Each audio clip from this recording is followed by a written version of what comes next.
welcome Sri Chekka Tiruvaya Kumar sir, today's session speaker. Today, as discussed earlier in the topics, that today is the second day of the session. Yesterday we had discussion on the records to be maintained and how the procedures has to be followed as per the documentation process. Today we are going to hear about the errors and in filing returns and the rectification thereon by Sri Chekka Tiruvaya Kumar sir. He hails from Ongole. He was topper in, I would like to introduce him. He was a topper from his school days, and he was also topper in college. And he has graduated in commerce, Bachelor of Commerce. He has passed out in first attempt in Chartered Accountancy and Cost and Management Accountants examination. He's in practice since 1996 in the Ongole. During his articles period, he has done his articles in Chennai, a well-known firm in Chennai. And as a social responsibility, he has worked with the Ongole branch of SIRC as treasurer in 2014-15 and as secretary as in 2015-16. And now he is a joint secretary, Andhra Kesari Vidya Kendram, Ongole, and treasurer AOPA, Ongole. And his areas of interest is the subject matter, that is addressing public awareness meetings for APVAT, goods and service tax and income tax. And he has well versed and conducted many seminars in the areas of income tax, GST, and Tally and MSME programs. I'd like to take the session by Sri Chekka Tiruvaya sir. Sir, kindly take over the dais, sir. Thank you.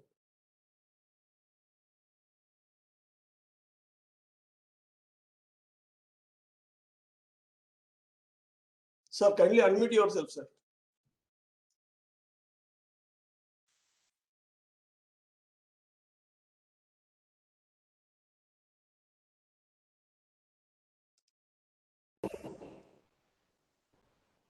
Got it, sir? Share good permission, sir. Yeah, start change, sir. Madam.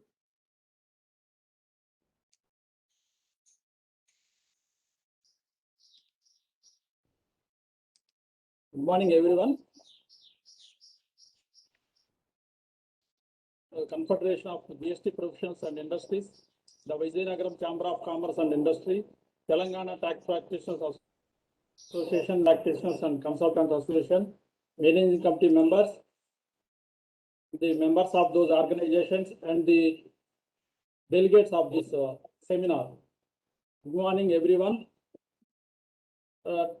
Yesterday, we heard about the books of accounts to be maintained in the GST. As a consequence, after the maintenance of books of accounts, we have to file the returns. So today's my topic is filing of the GST returns. మీకు అందరికీ తెలుసు, ఒక నెలలో మనకి GST వచ్చి 4 ఏళ్ళు అవుతా ఉంది.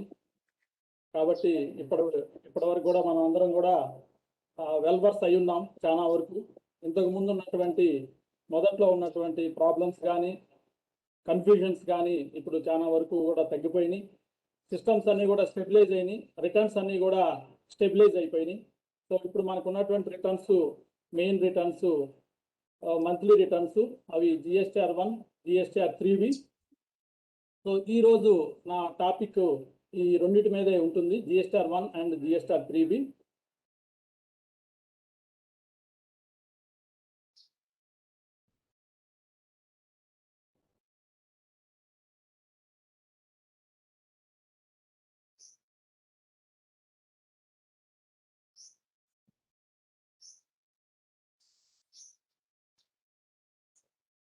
సో జూన్ 1న ఉన్నటువంటి నోటిఫికేషన్స్ ప్రకారంగా ఉన్నటువంటి GST రిటర్న్స్ యొక్క డ్యూ డేట్స్ ఎక్స్టెన్షన్ కూడా చెప్పమని ఉన్నారు. కాబట్టి ఫస్ట్ అది టాపిక్ తీసుకొని 10-15 మినిట్స్ తర్వాత నేను GST రిటర్న్స్ గురించి చెప్తాను. ఆ తర్వాత క్వశ్చన్ ఆన్సర్ సెషన్స్ కూడా ఉంటుంది.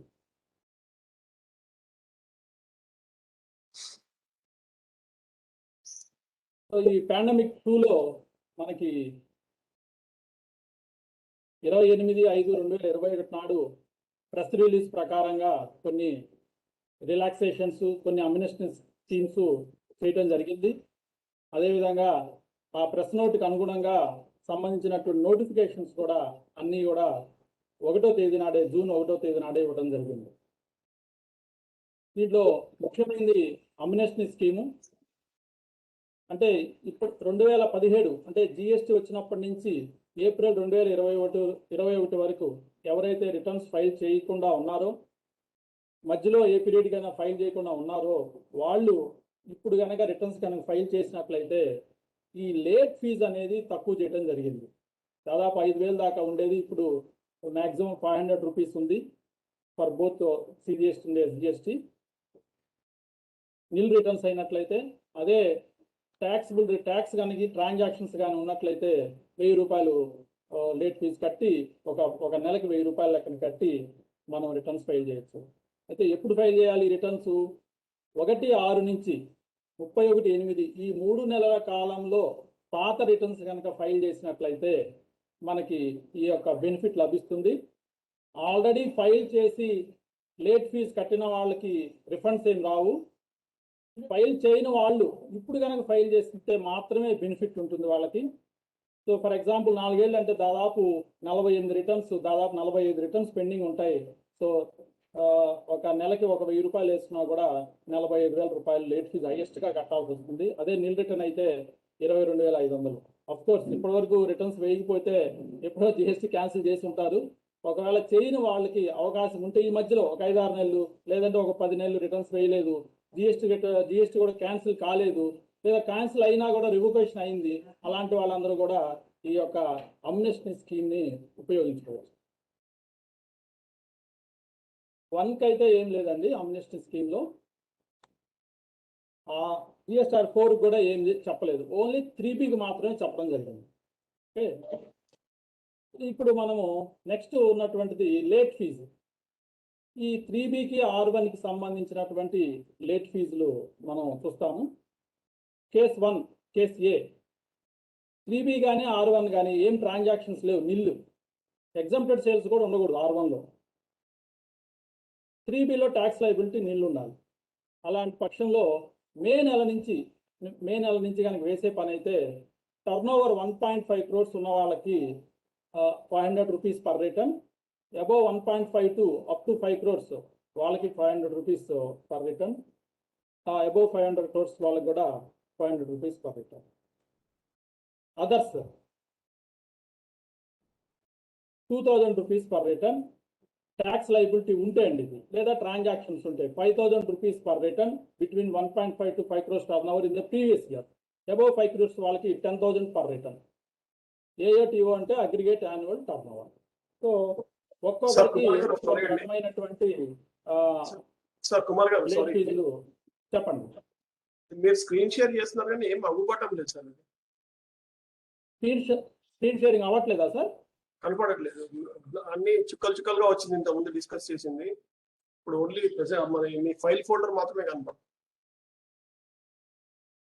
నాకైతే కరెక్ట్గా ఉంది సార్. డిస్ప్లే రావట్లేదు సార్ అది మొత్తం. ఒకసారి మళ్ళీ చూడండి. ఇప్పుడు కనిపిస్తుంది సార్? లేదండి, రాలేదు, చేంజ్ అవ్వలేదు. చేంజ్ అవ్వలేదు. ఇప్పుడు కూడా అవ్వలేదా? రావట్లేదు. ఓకే సార్, నేను మళ్ళా స్టాప్ చేసి స్టార్ట్ చేస్తాను.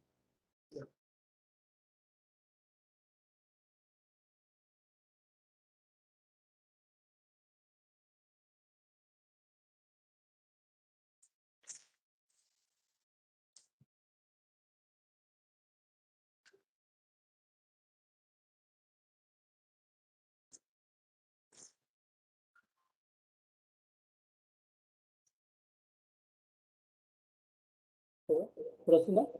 Yes sir. ఒకసారి మళ్ళీ చెప్పండి సార్, ఇందాక 2-3 minutes చెప్పింది ఒకసారి మళ్ళీ రిపీట్ చేయండి.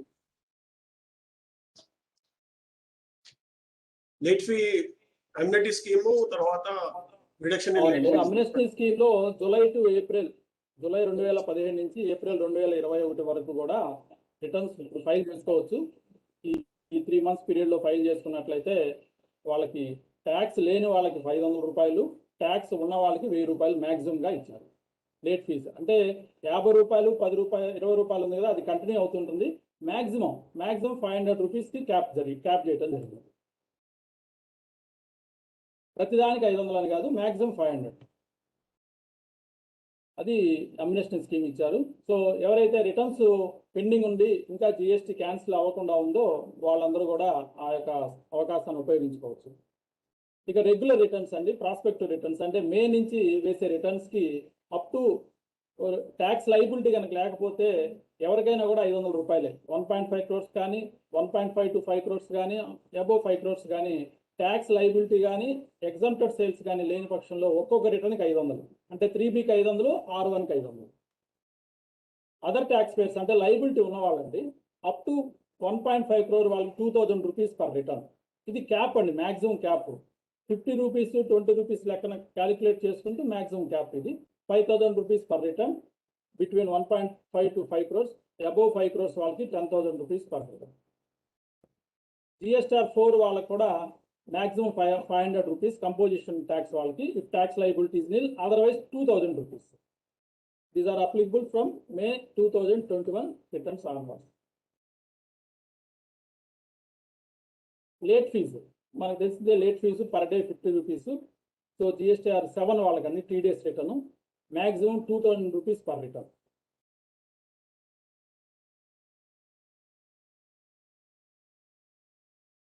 Turn over up to 5 crores. ఇప్పుడు కేటగిరీ 1.5 to 5 అప్ టు 1.5 కాకుండా రెండు కేటగిరీస్ ఇచ్చారు. Up to 5 crores turn over. మనకి మార్చి నెలకి ఏమైనా బెనిఫిట్ ఉందా చూసినట్లయితే, మార్చి నెల కూడా ఎగ్జంప్షన్ ఇచ్చారు. Interest exemption, late fee exemption ఇచ్చున్నారు.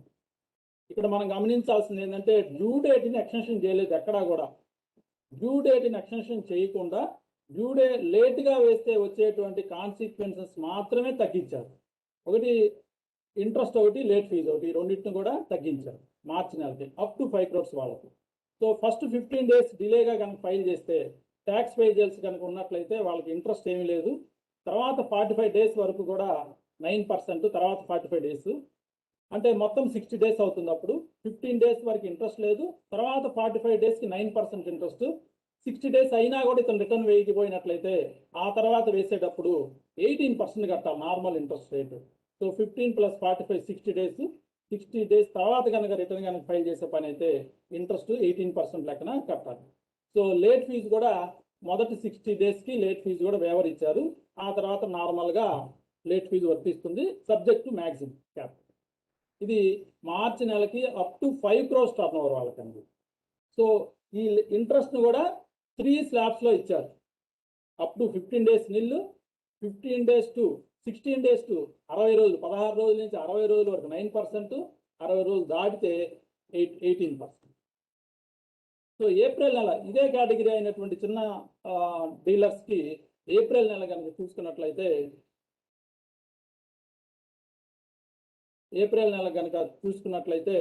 ఏప్రిల్ నెలలో మొదటి 30 రోజులకి, మొదటి 15 రోజులకే మనకి ఇంట్రెస్ట్ వేవర్ ఇచ్చారు.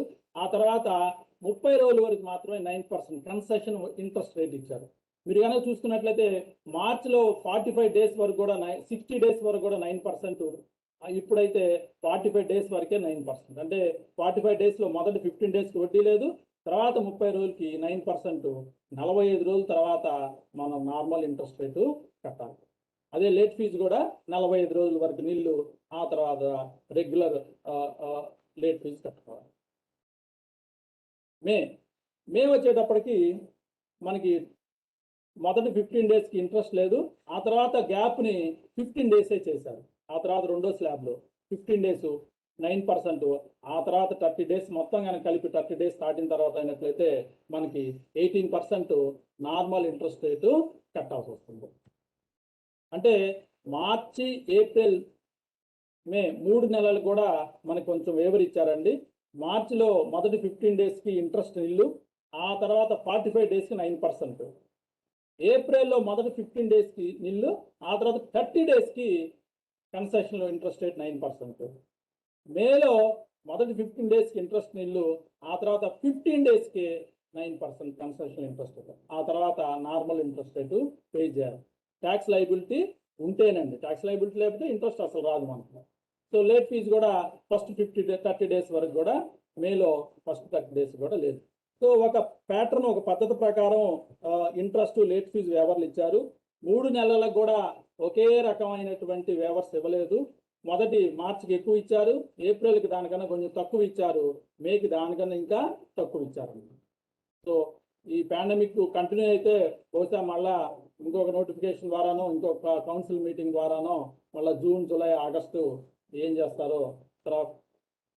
అట్లనే క్యూఆర్ఎంపి స్కీమ్ చూసుకున్నట్లయితే మార్చి పీరియడ్కి వేయాల్సినటువంటి ఐఎఫ్ఎఫ్ వేయాల్సింది, దానికి ఎటువంటి డ్యూ డేట్ ఎక్స్టెన్షన్ లేదు.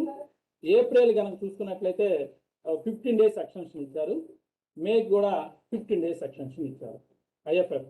ఈ ఐఎఫ్ఎఫ్కి లేట్ ఫీజే ఉంటుంది, ఇంట్రెస్ట్ ఉండదు కాబట్టి ఇంట్రెస్ట్ అనే కన్సెషన్ అనేది అరైజ్ కాదు. సో మార్చికి అయితే ఐఎఫ్ఎఫ్కి ఎటువంటి కన్సెషన్ ఇవ్వలేదు. క్యూఆర్ఎంపి ద్వారా 3B వేసే వాళ్ళకు కూడా మామూలు లాగానే ఇచ్చారు. సో మార్చి నెలకి, అంటే మార్చి క్వార్టర్కి క్యూఆర్ఎంపి 3B వేసేవాళ్ళు, 3 నెలలు కలిపి 3B వేస్తారు కదా, వాళ్ళకు కూడా మొదటి 15 డేస్కి ఇంట్రెస్ట్ లేదు, ఆ తర్వాత 45 డేస్కి 9% కన్సెషన్ ఇంట్రెస్ట్ రేటు, మొత్తం 45 + 15 60 డేస్ కనుక దాటినట్లయితే వాళ్ళు 18% నార్మల్గా కట్టాలి. అదేవిధంగా లేట్ ఫీజు కూడా 60 రోజుల వరకు లేదు, అంటే 21/6/2021 వరకు, అంటే ఈ నెల 21వ తేదీ వరకు కూడా లేట్ ఫీజు లేదు. ఆ తర్వాత రెగ్యులర్ రేట్ ఫీజు మనం పే చేయాల్సి వస్తుంది. ఈ పేమెంట్ చేయాలి కదండి first month. So April month payment క్యూఆర్ఎంపీలో పేమెంట్ చేసేటప్పుడు మనకి ఫస్ట్ డ్యూ డేట్ 25/5 వస్తుంది. దీనికి కూడా 15 డేస్, మొదటి 15 డేస్కి ఇంట్రెస్ట్ పే చేయక్కర్లేదు, తర్వాత 30 డేస్కి 9% ఇంట్రెస్ట్ రేటు, 45 డేస్ కనుక దాటితే 18%. దీనికి లేట్ ఫీజు అనేది అప్లికబుల్ కాదు, ఇది ఓన్లీ పేమెంట్ కాబట్టి ఓన్లీ ఇంట్రెస్ట్ మాత్రమే అప్లికబుల్ అవుతుంది. సో ఇందాక రిటర్న్ 3B మాదిరి అనమాట. ఈ యొక్క 30 డేస్ ఏప్రిల్ది మే వచ్చేటప్పటికి బహుశా ఇది 15 డేస్ అవుతుంది, అంతే చేంజ్. సో మే వచ్చేటప్పటికి 15 days + 15 days concession rate 30 days తర్వాత 18% కట్టాలి. సో ఏ రిటర్న్ తీసుకున్నా కూడా up to 5 crores turn over ఉన్న వాళ్ళకి ఈజీగా గుర్తుపెట్టుకోవడానికి, ఏ రిటర్న్ తీసుకున్నా కూడా మొదటి 15 డేస్కి ఇంట్రెస్ట్ లేదు, ఆ తర్వాత 45, 30, 15 డేస్ 3 నెలలకి అట్లా చూసుకోవాలి. మొదటి మార్చికి 45, తర్వాత ఏప్రిల్కి 30, మేకి 15 డేస్ 9% కన్సెషన్ రేటు.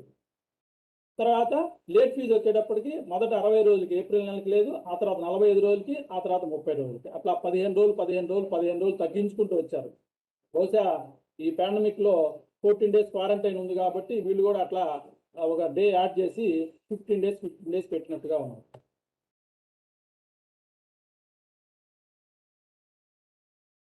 ఈ GSTR 1కి మాత్రం బైఫర్కేషన్ చేయలేదండి. అప్ టు 5 crores వాళ్ళకి, అబోవ్ 5 crores వాళ్ళకి కూడా ఒకటే రకమైనటువంటి డ్యూ డేట్స్ ఇచ్చారు. GSTR 1కి 15 డేస్ మాత్రమే ఎక్స్టెన్షన్ ఇచ్చారు. IFFకి 15 డేస్ ఇచ్చారు ఎక్స్టెన్షన్, GSTR 1కి కూడా 15 డేసే ఎక్స్టెన్షన్ ఇచ్చారు. ఇక్కడ చిన్నవాళ్ళు పెద్దవాళ్ళు అందరూ కూడా ఒకటే, తేడా ఏం లేదు. ప్రతి నెల కూడా 15 డేస్ ఇచ్చారు. 3B మాదిరిగా 45 డేస్, 30 డేస్, 15 డేస్ అట్లా ఎక్కించి తగ్గించకుండా ఇది మాత్రం నార్మల్గా 15 డేస్ ఏదైనా మార్చికి మాత్రం ఏమి ఇవ్వలేదని బెనిఫిట్, ఏప్రిల్ మేకి ఇచ్చారు.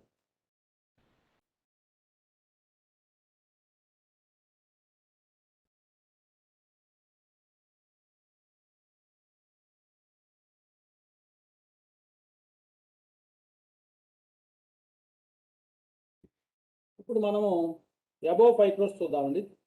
3B రిటర్న్స్ వాళ్ళకి అబోవ్ 5 crores వాళ్ళకు కూడా మార్చి నెలకి బెనిఫిట్ ఇచ్చారు. ఇక్కడ వీళ్ళకి అసలు ఇంట్రెస్ట్ ఎగ్జంప్షన్ అనేది లేదండి. అబోవ్ 5 crores వాళ్ళకి ఇంట్రెస్ట్ ఎగ్జంప్షనే లేదు. బిలో 5 crores వాళ్ళకి ఇంట్రెస్ట్ ఎగ్జంప్షన్ ఉంది, కానీ టర్న్ ఓవర్ అబోవ్ 5 crores వాళ్ళకి 3B వేసేటప్పుడు ఎటువంటి ఇంట్రెస్ట్ ఎగ్జంప్షన్ లేదు. అయితే మొదటి 15 రోజులకి concession rate of interest applicable అవుతుంది 9% మొదటి 15 రోజులకి. ఆ తర్వాత ఆఫ్టర్ 15 డేస్ 18% కట్టాల్సింది. సో లేట్ ఫీజు కూడా మొదటి 15 రోజులకు మాత్రమే ఎగ్జంప్షన్ ఇచ్చున్నారు. సో ఏప్రిల్ సేమ్ ఫస్ట్ 15 డేస్కి 9%, తర్వాత 15 డేస్కి 15 డేస్ తర్వాత నుంచి 18%, లేట్ ఫీజు కూడా 15 డేస్ తర్వాత నుంచి లేట్ ఫీజు కూడా పడుతుంది. సో ఈ అబోవ్ 5 crores వాళ్ళు కనుక చూసుకున్నట్లయితే మనకి మార్చి, ఏప్రిల్, మే వీళ్ళకి డిఫరెన్షియేషన్ లేకుండా ఓన్లీ 15 డేస్ మాత్రమే మీకు ఎక్స్టెన్షన్ ఇచ్చున్నారు. లేట్ ఫీజుకి కానీ ఇంట్రెస్ట్కి కానీ. ఇంట్రెస్ట్ కూడా concession rate of interest. GSTR 4 వేయాలి కదండి, ఇయర్లీ రిటర్న్ 2021కి కంపోజిషన్ డీలర్స్. దానికి మామూలు డ్యూ డేట్ ఏప్రిల్ 30th, దాన్ని జూన్కి పెంచారు. మళ్ళా దాన్ని ఇప్పుడు జూలై 31st అంటే నెక్స్ట్ మంత్ పెంచారండి. 3 months దాకా పెంచారు. 3 months పెంచారు. ఏప్రిల్ 30, 31 7 అయిపోయింది, జూలై 31 అయింది. ITC 04 జాబ్ వర్క్ వాళ్ళకి చేసే మార్చి సంబంధించిన రిటర్న్ కూడా వాళ్ళకి 65 days ఎగ్జామ్షన్ ఉంది. సో రూల్ 36(4) మనకు తెలిసిందే, 105% మనము చేయాలి, అంతకన్నా ఎక్కువ మనం క్లెయిమ్ చేయడానికి లేదు ITC 2Aలో ఉన్న దానికన్నా కూడా. సో ఇప్పుడు దాన్ని ఎవ్రీ మంత్ చూడకుండా, అంటే ఈ ఎక్స్టెన్షన్ డ్యూ డేట్స్ ఒకరికి కొన్ని రకాలుగా డ్యూ డేట్స్ ఉన్నాయి కాబట్టి అప్ టు 5 crores వాళ్ళకి ఒక డ్యూ డేట్, అబోవ్ 5 crores వాళ్ళకి ఒక డ్యూ డేట్, ఇట్లా రకరకాలుగా ఉన్నందువలన 3 నెలలకి కలిపి ఈ యొక్క 105% చెక్ చేయడం జరుగుతుంది, ఎవ్రీ మంత్ కాకుండా. ఇప్పటి వరకు మనకి ఎవ్రీ మంత్ చెక్ చేసే వాళ్ళు ఇప్పుడు ఈ 3 నెలలకు మాత్రమే 105% క్రైటీరియా టోటల్ పుట్ టుగెదర్ ఈ క్వార్టర్ మొత్తాన్ని కలిపి చూసుకుంటే సరిపోతుంది. ఆ తర్వాత ఎటువంటి ఎక్స్టెన్షన్ లేకపోతే జూలై నుంచి ఎవ్రీ మంతే మనం చూసుకోవాల్సినటువంటి అవసరం ఉంది. సో ఈవీసీ కూడా ఎనేబుల్ చేశారు, ఇది ఎక్స్టెన్షన్ చేశారు రిలాక్సేషన్ని. కంపెనీస్ వాళ్ళు డిజిటల్ సిగ్నేచర్ బదులుగా 3B కానీ R1 కానీ వేసేటప్పుడు ఈ ఎలక్ట్రానిక్ వెరిఫికేషన్ కోడ్ ద్వారా SMS ద్వారా చేయొచ్చు. వీళ్ళు రిటర్న్స్ చేయడానికి ఇంతకుముందు 24/4 వరకు ఇచ్చారు. ఇప్పుడు దాన్ని అప్ టు 31st August 2021 వరకు కూడా ఈ కంపెనీస్ అనేవి 3B R1 ఫైల్ చేసేటప్పుడు DSC లేకుండా UVC ద్వారా కూడా ఫైల్ చేసేదానికి అవకాశం ఉంది. ఇది మనకు ఉన్నటువంటి due date extension notification sir.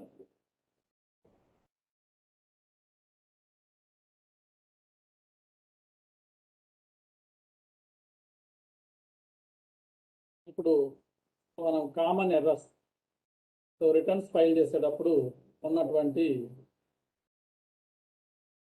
Errors ఏమేమి జరుగుతాయి, వాటికి ఏ విధంగా మనము సొల్యూషన్స్ ఏ విధంగా చేయొచ్చు, అసలు సొల్యూషన్ ఉందా లేదా, సొల్యూషన్ ఉంటే ఏ విధంగా మనము చేయొచ్చు, ఇప్పుడు మీకు అది షేర్ చేస్తాను.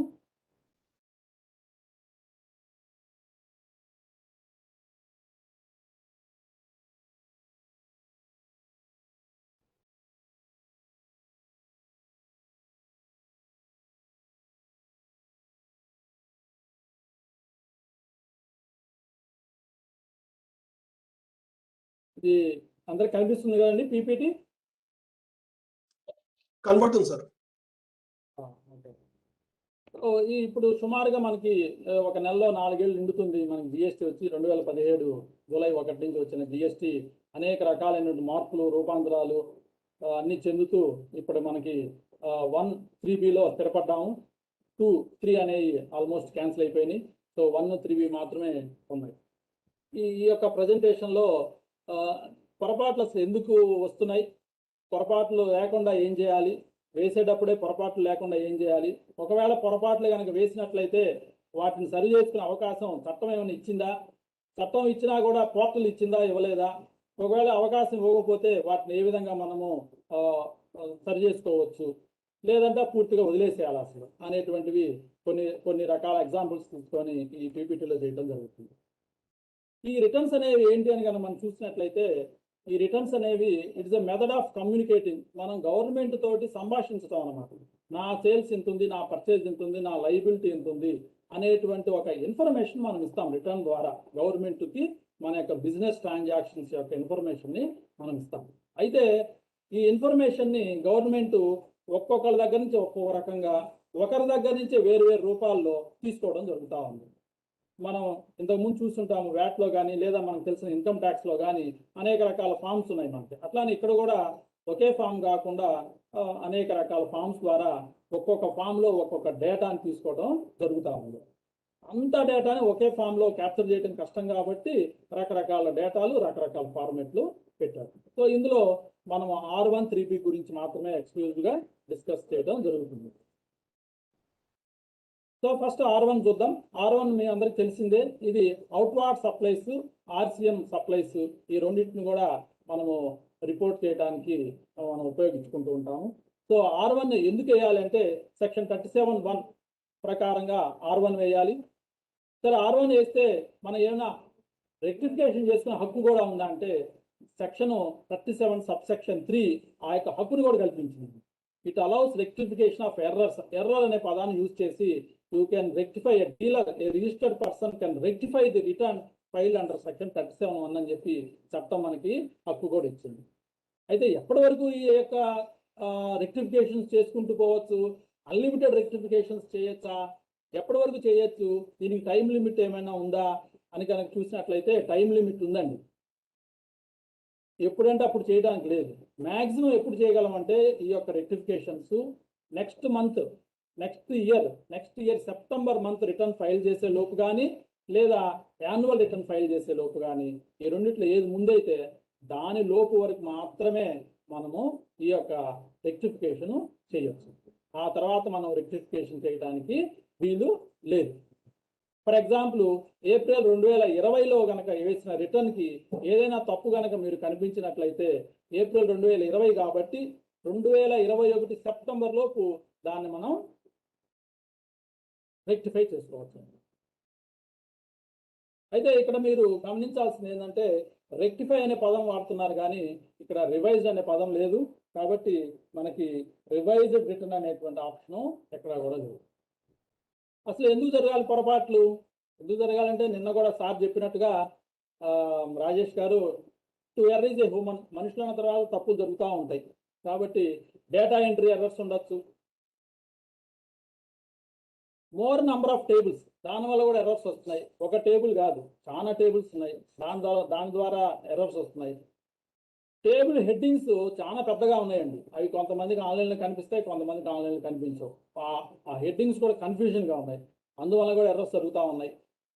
ముఖ్యమైనది ఏంటంటే నా అబ్జర్వేషన్లో ఎక్కడా కూడా టోటల్స్ ఇవ్వలేదండి రిటర్న్లో. GSR 1 చూసుకుంటే ఎక్కడో ఒక చోట ఇచ్చాడు, అంతేగాని totals, sub totals, grand totals మొత్తం అసలు రిటర్న్ ఫైల్ అయ్యేటప్పుడు నీ లైబిలిటీ ఇంత అని GSR 1లో ఎక్కడా కూడా మనకి కనిపించదు అనమాట. ఇది నేను ఒక లోపంగా భావిస్తున్నాను. అది కనుక ఇచ్చినట్లయితే కనీసం మనం మన పుస్తకాలతో కంపేర్ చేసుకోవడానికి వీలవుతుంది. GSR 1 అంతా ఫిలప్ చేసిన తర్వాత okay, what is my total sales in the GSR 1, entire GSR 1 put together, all tables put together, what is my sales, what is my liability, అది కనీసం ఒకసారి బుక్స్తో కంపేర్ చేసుకోవడానికి అవకాశం ఉంది. కానీ ఇప్పుడు ఉన్నటువంటి సిచ్యువేషన్లో ఏ టేబుల్కి ఆ టేబుల్ ఇన్ఫర్మేషన్ ఇస్తున్నారే కానీ ఎక్కడా కూడా టోటల్, సబ్ టోటల్ కానీ, టోటల్ కానీ, గ్రాండ్ టోటల్స్ కానీ ఎక్కడా కూడా ఉండట్లేదు. సో దీనివల్ల ఏమవుతుంది? క్రాస్ వెరిఫికేషన్ చేసుకోవడం ఇబ్బంది అయిపోతుంది. మనం కరెక్ట్గా వేసినా కూడా ఎర్ర్ ఈజ్ హ్యూమన్ కాబట్టి పొరపాటున ఎక్కడైనా వేసి ఉండొచ్చు. కానీ వేసిందా అని చెక్ చేసుకున్నామంటే ఎక్కడా కూడా విజిబిలిటీ ఉండదు. GSR 1 ఓపెన్ చేసి చూస్తే ఈచ్ టేబుల్కి వెళ్ళి చూడాలి, ఈచ్ ఇన్వాయిస్ రికార్డ్ని ఓపెన్ చేసి చూస్తే కానీ మీకు తెలియదు. ఒక 100 ఇన్వాయిస్లు వేస్తే అవి కరెక్ట్గా ఉన్నాయా లేవా మనం డౌన్లోడ్ చేసుకొని చెక్ చేసుకుందాము, ఎంటర్ చేసిన డేటా కరెక్ట్గా ఉందా లేదా అని చెక్ చేసుకుందామంటే డౌన్లోడ్ చేసుకొని ఆ యొక్క ఇన్వాయిస్ మొత్తాన్ని ప్రింట్అవుట్ తీసుకొని చెక్ చేసుకునే అవకాశమే లేదు. సో సమ్మరీ ఇస్తాడు, సమ్మరీలో కూడా ఏమి ఇస్తాడు? ఓన్లీ అక్కడక్కడ ఫిగర్లు ఇస్తాడు, టోటల్స్ ఎక్కడా ఉండవు, గ్రాండ్ టోటల్స్ ఉండవు, డీటెయిల్స్ రావు. కాబట్టి వీటి వలన కూడా మనకి ఎర్రర్స్ జరుగుతుంది. అదే ఎర్రర్స్ ముందే అవాయిడ్ చేయడం బెటర్ కదా. ఎలా అవాయిడ్ చేయొచ్చు ఎర్రర్స్ అంటే ఎప్పటి వరకు ఎర్రర్స్ అవాయిడ్ చేయొచ్చు అంటే ఈ రిటర్న్స్ ఫైలింగ్ స్టేజ్లో మనకి దాదాపు 4 స్టేజెస్ ఉన్నాయి రిటర్న్ ఫైలింగ్. ఈ స్టేజెస్ తెలియక మనకి GST వచ్చినటువంటి మొట్టమొదట్లో 2017 ఆ సంవత్సరంలో ఏది సేవో, ఏది ఫైలో, ఏది సబ్మిట్టో, ఏది ఫర్నిష్ అర్థం కాక మనం చాలా ఇబ్బంది పడ్డాం. ఇప్పుడు కొంత స్టెబిలైజ్ అయింది. సో మళ్ళీ ఒకసారి దాన్ని మనం గుర్తు చేసుకున్నాం. సో స్టేజ్ 1 మనం ప్రతి టేబుల్లో కూడా వెళ్ళి డేటా ఎంటర్ చేయొచ్చు. ఈ ఎంటర్ చేసిన డేటాని సేవ్ చేసుకోవచ్చు. దాన్ని సేవ్ చేసిన డేటాని ఎడిట్ కూడా చేసుకోవచ్చు. సో ఇక్కడ నేను 4 హెడ్డింగ్స్ ఇచ్చాను, column headings: stages, process, remarks and editing option. So మీరు సేవ్ చేసుకుంటే ఇబ్బంది లేదు. మీరు సేవ్ చేసుకున్న దాన్ని చక్కగా ఎప్పుడైనా కూడా మీరు దాన్ని ఎడిట్ చేసుకోవచ్చు. ఇప్పుడు కొత్తగా రీసెట్ బటన్ ఇచ్చారు. సో ఒక్కసారి రీసెట్ కొట్టారంటే ఉన్నటువంటి టేబుల్స్లో ఉన్న డేటా మొత్తం ఒకసారి నిల్ అయిపోతుంది. లేదంటే ఈచ్ టేబుల్లోకి వెళ్ళి ఒక్కొక్క రికార్డ్ని ఎడిట్ చేసుకోవచ్చు. మొత్తం రికార్డ్స్ని ఎత్తేయాలన్నా కూడా మనం రీసెట్ బటన్ కొట్టి చేయవచ్చు. 2, సబ్మిట్. ఈ సబ్మిట్ దగ్గర వచ్చేటప్పటికి ఈ సిస్టము లైబిలిటీస్, ఇన్పుట్స్ క్యాలిక్యులేట్ చేసి పెడుతుంది. అప్పుడు కూడా మనం ఎడిట్ చేసుకోవచ్చు. Next, offset. అలా క్యాలిక్యులేట్ చేసినటువంటి లైబిలిటీస్ని కనుక మనం కనుక పే చేయటం, ఆఫ్సెట్ లైబిలిటీ అంటే పే చేయటం.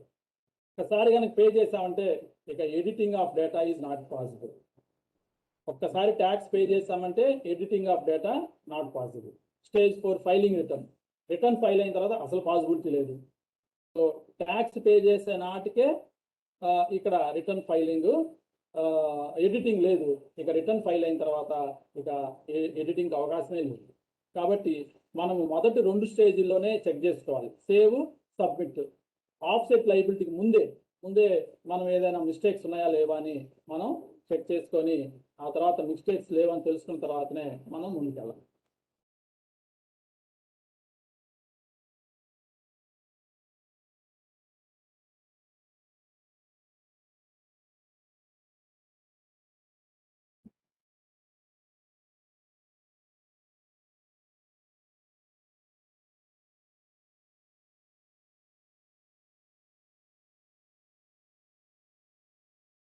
System hang అయినట్టుందండి.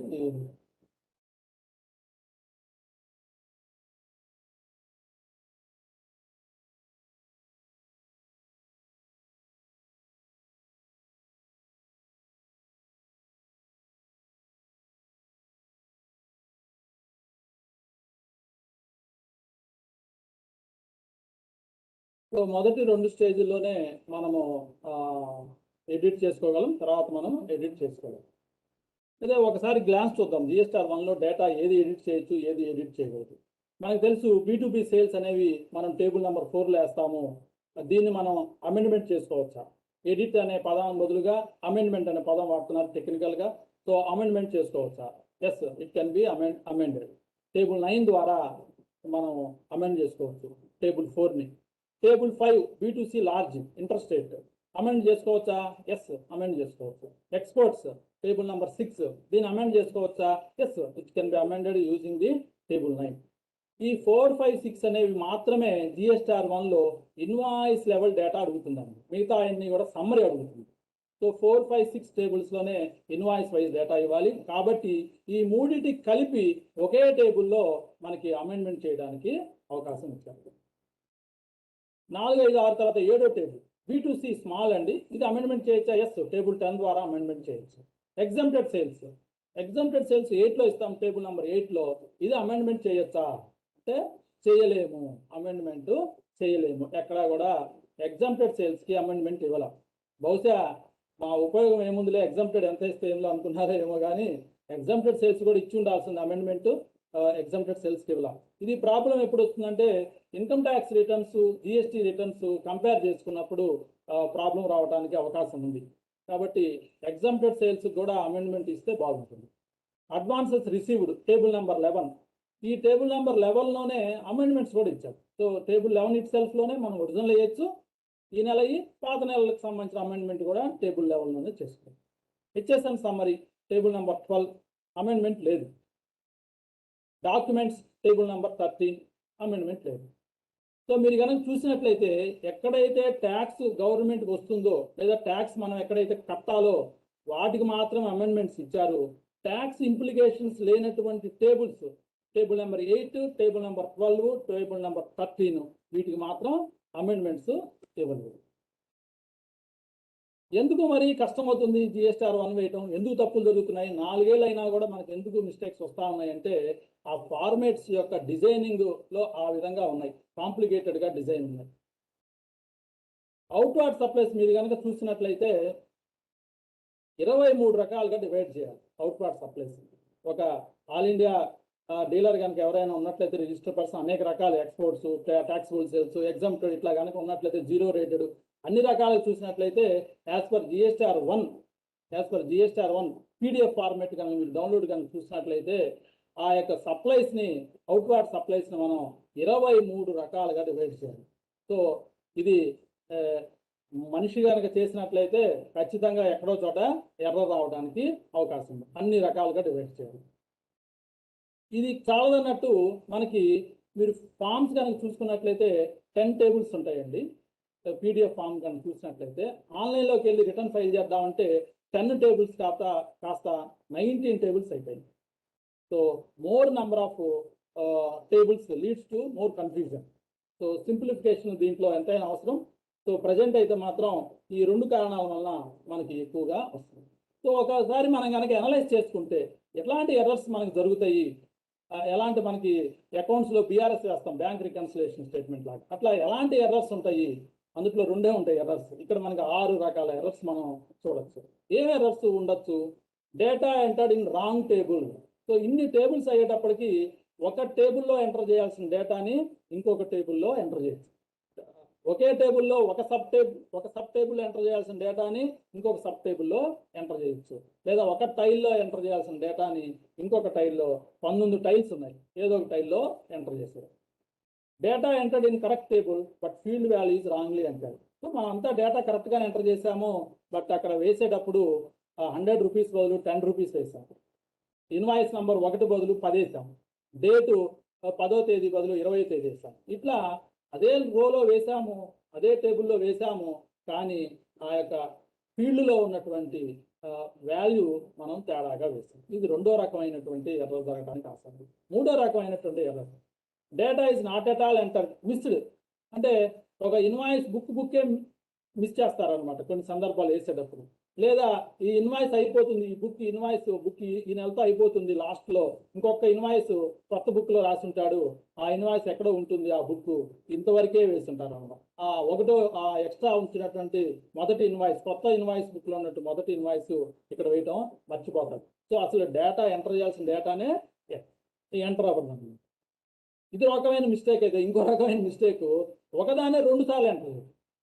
సో ఒకసారి ఏమవుతుందంటే అదే డేటాని B2C అనుకొని B2Cలో ఎంటర్ చేస్తాడు. ఈ రిటర్న్ ఫైల్ చేసే సమయానికి బయ్యరు ఫోన్ చేసి, సార్ నాకు జిఎస్టీ ఉంది, మీరు జిఎస్టీ యాడ్ చేయండి, నాకు ఇన్పుట్ వచ్చిందంట, మా ఆడిటర్ చెప్పాడు, కాబట్టి మీరు నాకు జిఎస్టీతో యాడ్ చేయండి అంటారు. నీకు జిఎస్టీ ఉందా నంబర్ అని చెప్పి మళ్ళీ టకటగా దాన్ని తీసుకెళ్ళి మళ్ళీ ఇన్వాయిస్లో యాడ్ చేస్తారు, B2B సేల్స్లో యాడ్ చేస్తారు. సో ఒక సేల్స్ ఏమో B2Cలో ఉంటుంది, ఒక సేల్స్ ఏమో B2Bలో ఉంటుంది. సో రికార్డ్ ఎంటర్ ట్వైస్, ఒకే 2 సార్లుగా ఎంటర్ చేయడం జరుగుతుంది. ఈ మిస్టేక్ కూడా ఈ మధ్య ఎక్కువగా జరుగుతుంది. Data entered belonging to other persons. So 1-2 returns, ఒక 10 రిటర్న్స్ ఉంటాయి, ఒక్కొక్క ఆడిటర్కి 20 ఉంటాయి, 100 ఉంటాయి, 200 ఉన్న వాళ్ళు ఉన్నారు, 500 ఉన్న వాళ్ళు ఉన్నారు. సో ఈ రిటర్న్లో డేటా ఫీడ్ చేసేటప్పుడు శ్రీనివాస ఎంటర్ప్రైజెస్ 5 మంది ఉండొచ్చు అతని దగ్గర ఆ పేరు ఉన్నవాళ్ళు. సో ఇట్లా ఆ శ్రీనివాస ఎంటర్ప్రైజెస్ డేటా ఒక దాంట్లో బదులు ఒక దాంట్లో కూడా అప్లోడ్ చేయడానికి అవకాశం ఉంది. అంటే అతనికి సంబంధమే లేదు, కానీ ఆ డేటా అందులోకి అప్లోడ్ అయిపోతుంది. జిఎస్టీఆర్ 1 ట్యాక్స్ పే చేయాల్సింది లేదు కాబట్టి ఎంటర్ చేసి పడేస్తాం. 6వ రకమైన మిస్టేక్ అయిందని మనం అమెండ్మెంట్ చేశాం కదా, ఆ అమెండ్మెంట్ చేయడం రాంగ్గా చేసాం. ఆల్రెడీ మిస్టేక్ అయిపోయింది, అరే ఇన్వాయిస్ నెంబర్ 1 బదులు 10 వేసామని చెప్పి మనము గమనించాము. ఆ ఇన్వాయిస్ను మనం అమెండ్ చేస్తూ 1 వేయాల్సిన బదులు 1 0 తీసేయాల్సిన బదులు 1 0 యాడ్ చేసి ఆ 10ని 1 చేయాల్సింది పోనిచ్చి ఆ 10ని 100 చేసాం. సో ఆ అమెండ్మెంట్ చేయటమే ఒక గొప్ప విషయం అయితే ఆ అమెండ్మెంటే రాంగ్గా అమెండ్మెంట్ చేస్తారు. ఇట్లా మనము ఎర్రర్స్ని కనుక డివైడ్ కనుక చేసుకున్నట్లయితే ఒక 6 రకాల ఎర్రర్స్ని మనం చూసుకోవచ్చు. సో కొన్ని ఎగ్జాంపుల్స్ ఇస్తూ 6 రకాల ఎర్రర్స్ను చూద్దామండి. Data entered in wrong table. So ఇందాక మనం అనుకున్నట్టుగా B2Cలో ఎంటర్ అయింది, దాన్నే తీసుకొచ్చి B2Bలో ఎంటర్ అయ్యాల్సింది B2Cలో అయింది, లేదా B2Cలో వేయాల్సింది B2Bలో అయింది. సో మనము షిఫ్టింగ్ చేయొచ్చా, ఒక టేబుల్ నుంచి ఒక టేబుల్కి రికార్డుని షిఫ్టింగ్ చేయొచ్చా? అనేక టేబుల్స్ ఉన్నాయి అనుకున్నాం కదా, 19 రకాల టైల్స్ ఉన్నాయి. మనం కనుక చూసినట్లయితే ఆన్లైన్లో కనుక చూసినట్లయితే ఈ యొక్క ఒక దాంట్లో నుంచి ఇంకో దాంట్లోకి షిఫ్ట్ చేయొచ్చా? అంటే there is no option for shifting the invoice from one table to another table. Shifting చేసే అవకాశం లేదండి. అంటే మీరు B2B ఇన్వాయిస్ని B2Cగా కనుక వేసినట్లయితే ఒక్క స్ట్రోక్తో దాన్ని B2Cలోంచి తీసేసి B2Bలో వేసేటువంటి ఆప్షన్స్ ఏమీ లేవు. మరి ఏం చేయాలి? B2Cని తగ్గించుకోవటం అదొక ఎర్రరు, B2Bలో రిపోర్ట్ చేయాల్సినటువంటి ఇన్వాయిస్ని రిపోర్ట్ చేయకపోవటం అదొక ఎర్రరు. రెండు ఎర్రర్లుగా వీటిని భావించాలి. ఒక ఎర్రర్ కాదండి. B2Bలో వేయాల్సింది B2Cలో వేస్తే అది ఒక ఎర్రర్ కింద భావించకూడదు. రెండు డిఫరెంట్ ఎర్రర్స్, సపరేట్ ఎర్రర్స్గా భావించి మనము B2Cలో సేల్స్ ఎక్కువ వేసాం కాబట్టి నెక్స్ట్ మంత్లీ రిటర్న్లో దాన్ని మనం తగ్గించుకోవాలి. నెక్స్ట్ మంత్లీ రిటర్న్లో ఒక B2B ఇన్వాయిస్ని అంతకుముందు నెలలో మనం మిస్ చేసాం కాబట్టి నెక్స్ట్ మంత్లీ రిటర్న్లో B2B ఇన్వాయిస్ మనం ఒకటి యాడ్ చేసుకోవాలి. యాడ్ చేసుకొని చక్కగా దానికి ఏమైనా కనుక వడ్డీ కనుక వస్తే, ఇంట్రెస్ట్ వస్తే ఇంట్రెస్ట్ కూడా కట్టాలి. అదేంటి సార్ ట్యాక్స్ B2Cలో ఆల్రెడీ కట్టేస్తాం కదా అంటే దానికి దీనికి సంబంధం లేదు, ఇది న్యూ లైబిలిటీ కాబట్టి మీరు దానికి ఒకవేళ సెక్షన్ 50 ప్రకారం ఇంట్రెస్ట్ వస్తే ఇంట్రెస్ట్ అవుతుంది. తర్వాత RCM పర్చేజెస్ కూడా కొంతమంది B2Bలో వేస్తూ ఉన్నారు. సో ఇది కూడా ఒక మిస్టేక్. RCM పర్చేజ్ B2Bలో వేస్తే దాన్ని కూడా మనం అమెండ్మెంట్ ద్వారా మనం మార్చుకోవాల్సిందే. దీన్ని రెండు మిస్టేక్స్గా భావించి మనం చేసుకోవాలి. Zero rated sales entered as nil rated sales. మనం మొట్టమొదట్లో జీరో రేటెడ్ అన్నా ఏముండదు, ట్యాక్స్ నిల్ అన్నా ఏమీ ఉండదు, రెండు కూడా ఒకే రకం అనుకొని మనం చేసాం. ఇప్పుడు అందరికీ ఇది బాగా అవగాహన ఉంది కాబట్టి ఇట్లాంటి మిస్టేక్స్ ఇప్పుడు తక్కువ జరుగుతున్నాయి. But it is also a type of mistake. So zero rated export సేల్స్ని తీసుకెళ్ళి ఎగ్జంప్టెడ్ సేల్స్లో, నిల్ రేటెడ్ సేల్స్లో వేయకూడదు. అట్లా కనుక వేసినట్లయితే ఆ రెండింటిని రెండు డిఫరెంట్ మిస్టేక్స్గా భావించి మనము రెండు రకాలుగా ట్రీట్మెంట్ ఇచ్చి వాటిని మనం నయం చేసుకోవాలి. 0.1% sales entered as deemed exports. So ఇది చాలా మంది చేస్తున్నారు. ఇప్పటికి కూడా వ్యాట్ పద్ధతి ప్రకారంగా ఆలోచించుకొని చేస్తున్నారు. 0.1% సేల్స్ అనేవి అవి డీమ్డ్ ఎక్స్పోర్ట్స్ కాదు. డీమ్డ్ ఎక్స్పోర్ట్ అంటే 100% EOUకి అమ్మినవి లేదా అడ్వాన్స్ ఆథరైజేషన్ కానీ సెక్షన్ 149 ప్రకారంగా ఉన్నటువంటి వాటిని మాత్రమే డీమ్డ్ ఎక్స్పోర్ట్స్ అంటారు. 0.1% sales to the exporters is not a deemed export. So ఈ విధంగా రాంగ్ టేబుల్లో కనుక ఎంటర్ చేసినట్లయితే మనం గుర్తుపెట్టుకోవాల్సింది ఒకటే, రెండు తప్పులు జరిగినట్టుగా భావించాలి. ఒక తప్పు ఒక టేబుల్లో ఎక్కువ వేసాము, దానికి ఏ విధంగా ట్రీట్మెంట్ చేయాలో ట్రీట్మెంట్ ఇవ్వాలి. ఇంకొక తప్పు ఒక టేబుల్లో తక్కువ వేసాము, దానికి ఏ విధంగా ట్రీట్మెంట్ చేయాలో దానికి ఆ విధంగా ట్రీట్మెంట్ చేయాలి. అంతేగాని రెండింటికి కలిపి ఒకే స్ట్రోక్లో ఒకేసారి అమెండ్మెంట్ చేయడానికి ఎక్కడ ఆప్షను లేదు. రెండు, డేటా కరెక్ట్గా ఎంటర్ చేసాము, ఫీల్డ్ వాల్యూ రాంగ్లీ ఎంటర్. ఇందాక మనం చెప్పుకున్నట్టుగా లైన్ ఐటమ్ కరెక్ట్గానే ఎంటర్ అయ్యింది, B2B సేల్స్ B2Bలోనే అయిపోయింది, కాకపోతే ఫీల్డ్ వాల్యూ తేడా పడింది. ఇన్వాయిస్ నెంబర్ తేడా పడవచ్చు, GST నెంబర్ తేడా పడవచ్చు, డెబిట్ నోట్ క్రెడిట్ నోట్ నెంబర్లు తేడా పడవచ్చు, ట్యాక్స్ అమౌంట్ తేడా పడవచ్చు, ప్లేస్ ఆఫ్ సప్లై రాంగ్గా పడవచ్చు. ఓకే, ఇట్లాంటి వాటన్నిటిని కూడా మనము అమెండ్మెంట్ చేసుకోవచ్చు, చక్కగా అమెండ్మెంట్ చేసుకోవచ్చు. అవతల వ్యక్తికి బయ్యర్కి GST 1లో కూడా అమెండ్మెంట్ అయ్యి అమెండ్మెంట్ వస్తుంది. Interstate sales entered as intrastate sales, ఇది కూడా కొంతమంది చేస్తూ ఉంటారు. అవగాహన లేకపోవటం వలన ఎక్కువగా ఎప్పుడు ఆ యొక్క డీలర్కి ఇంట్రాస్టేట్ సేల్స్ ఉంటుంది, ఎప్పుడో ఒకసారి అతను ఇంటర్స్టేట్ సేల్స్ చేస్తాడు. అకౌంటెంట్ గమనించుకోకుండా అన్నిటిని కూడా ఇంట్రాస్టేట్ సేల్స్ కింద ఎంటర్ చేసేయడానికి అవకాశం ఉంటుంది. అలాంటి సందర్భంలో వీటిని మనం రెండు మిస్టేక్స్గా భావించుకొని ఒకదాన్నేమో లైబిలిటీని తగ్గించుకోవాలి, ఒకదాన్నేమో లైబిలిటీని పెంచుకోవాలి. ఇవన్నీ కూడా మీరు 9-10 టేబుల్స్లో మనం చేసుకోవచ్చు.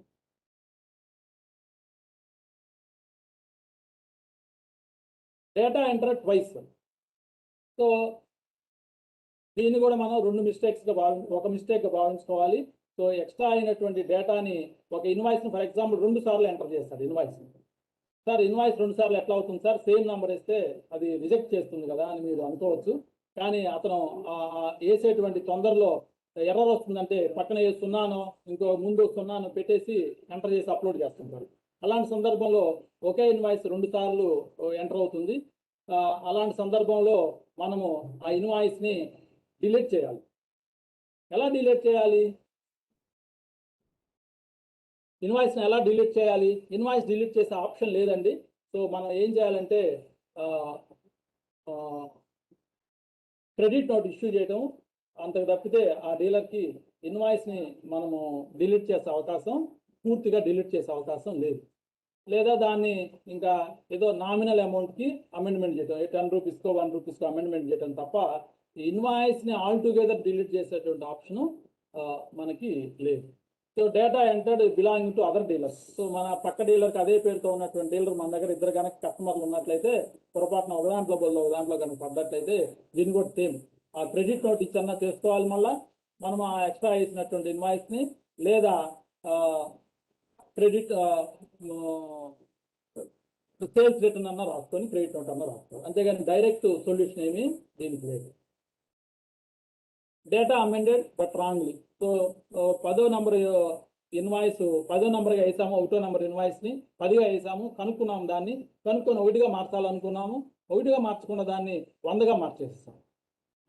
సో ఏంటి అంటే ప్రస్తుతం ఉన్నటువంటి రూల్స్ ప్రకారం ఒక రికార్డ్ని ఒకసారి అమెండ్మెంట్ చేయగలం, ఇంకోసారి అమెండ్మెంట్ చేయడం కుదరదు. కాబట్టి రిటర్న్ వేసేదానికి 99% జాగ్రత్తగా ఉండాలి. మనం అమెండ్మెంట్ చేసేటప్పుడు 100% మనం కాన్ఫిడెంట్గా అమెండ్మెంట్ చేయాలి. అనుమానంగా లేకపోతే అసంపూర్తిగా మనం అమెండ్మెంట్ చేయకూడదు. ఎందుకంటే ఒకసారి అమెండ్మెంట్ రాంగ్గా చేస్తే ఆ ఇన్వాయిస్ మళ్ళీ మనం అమెండ్మెంట్ చేయడానికి లేదు.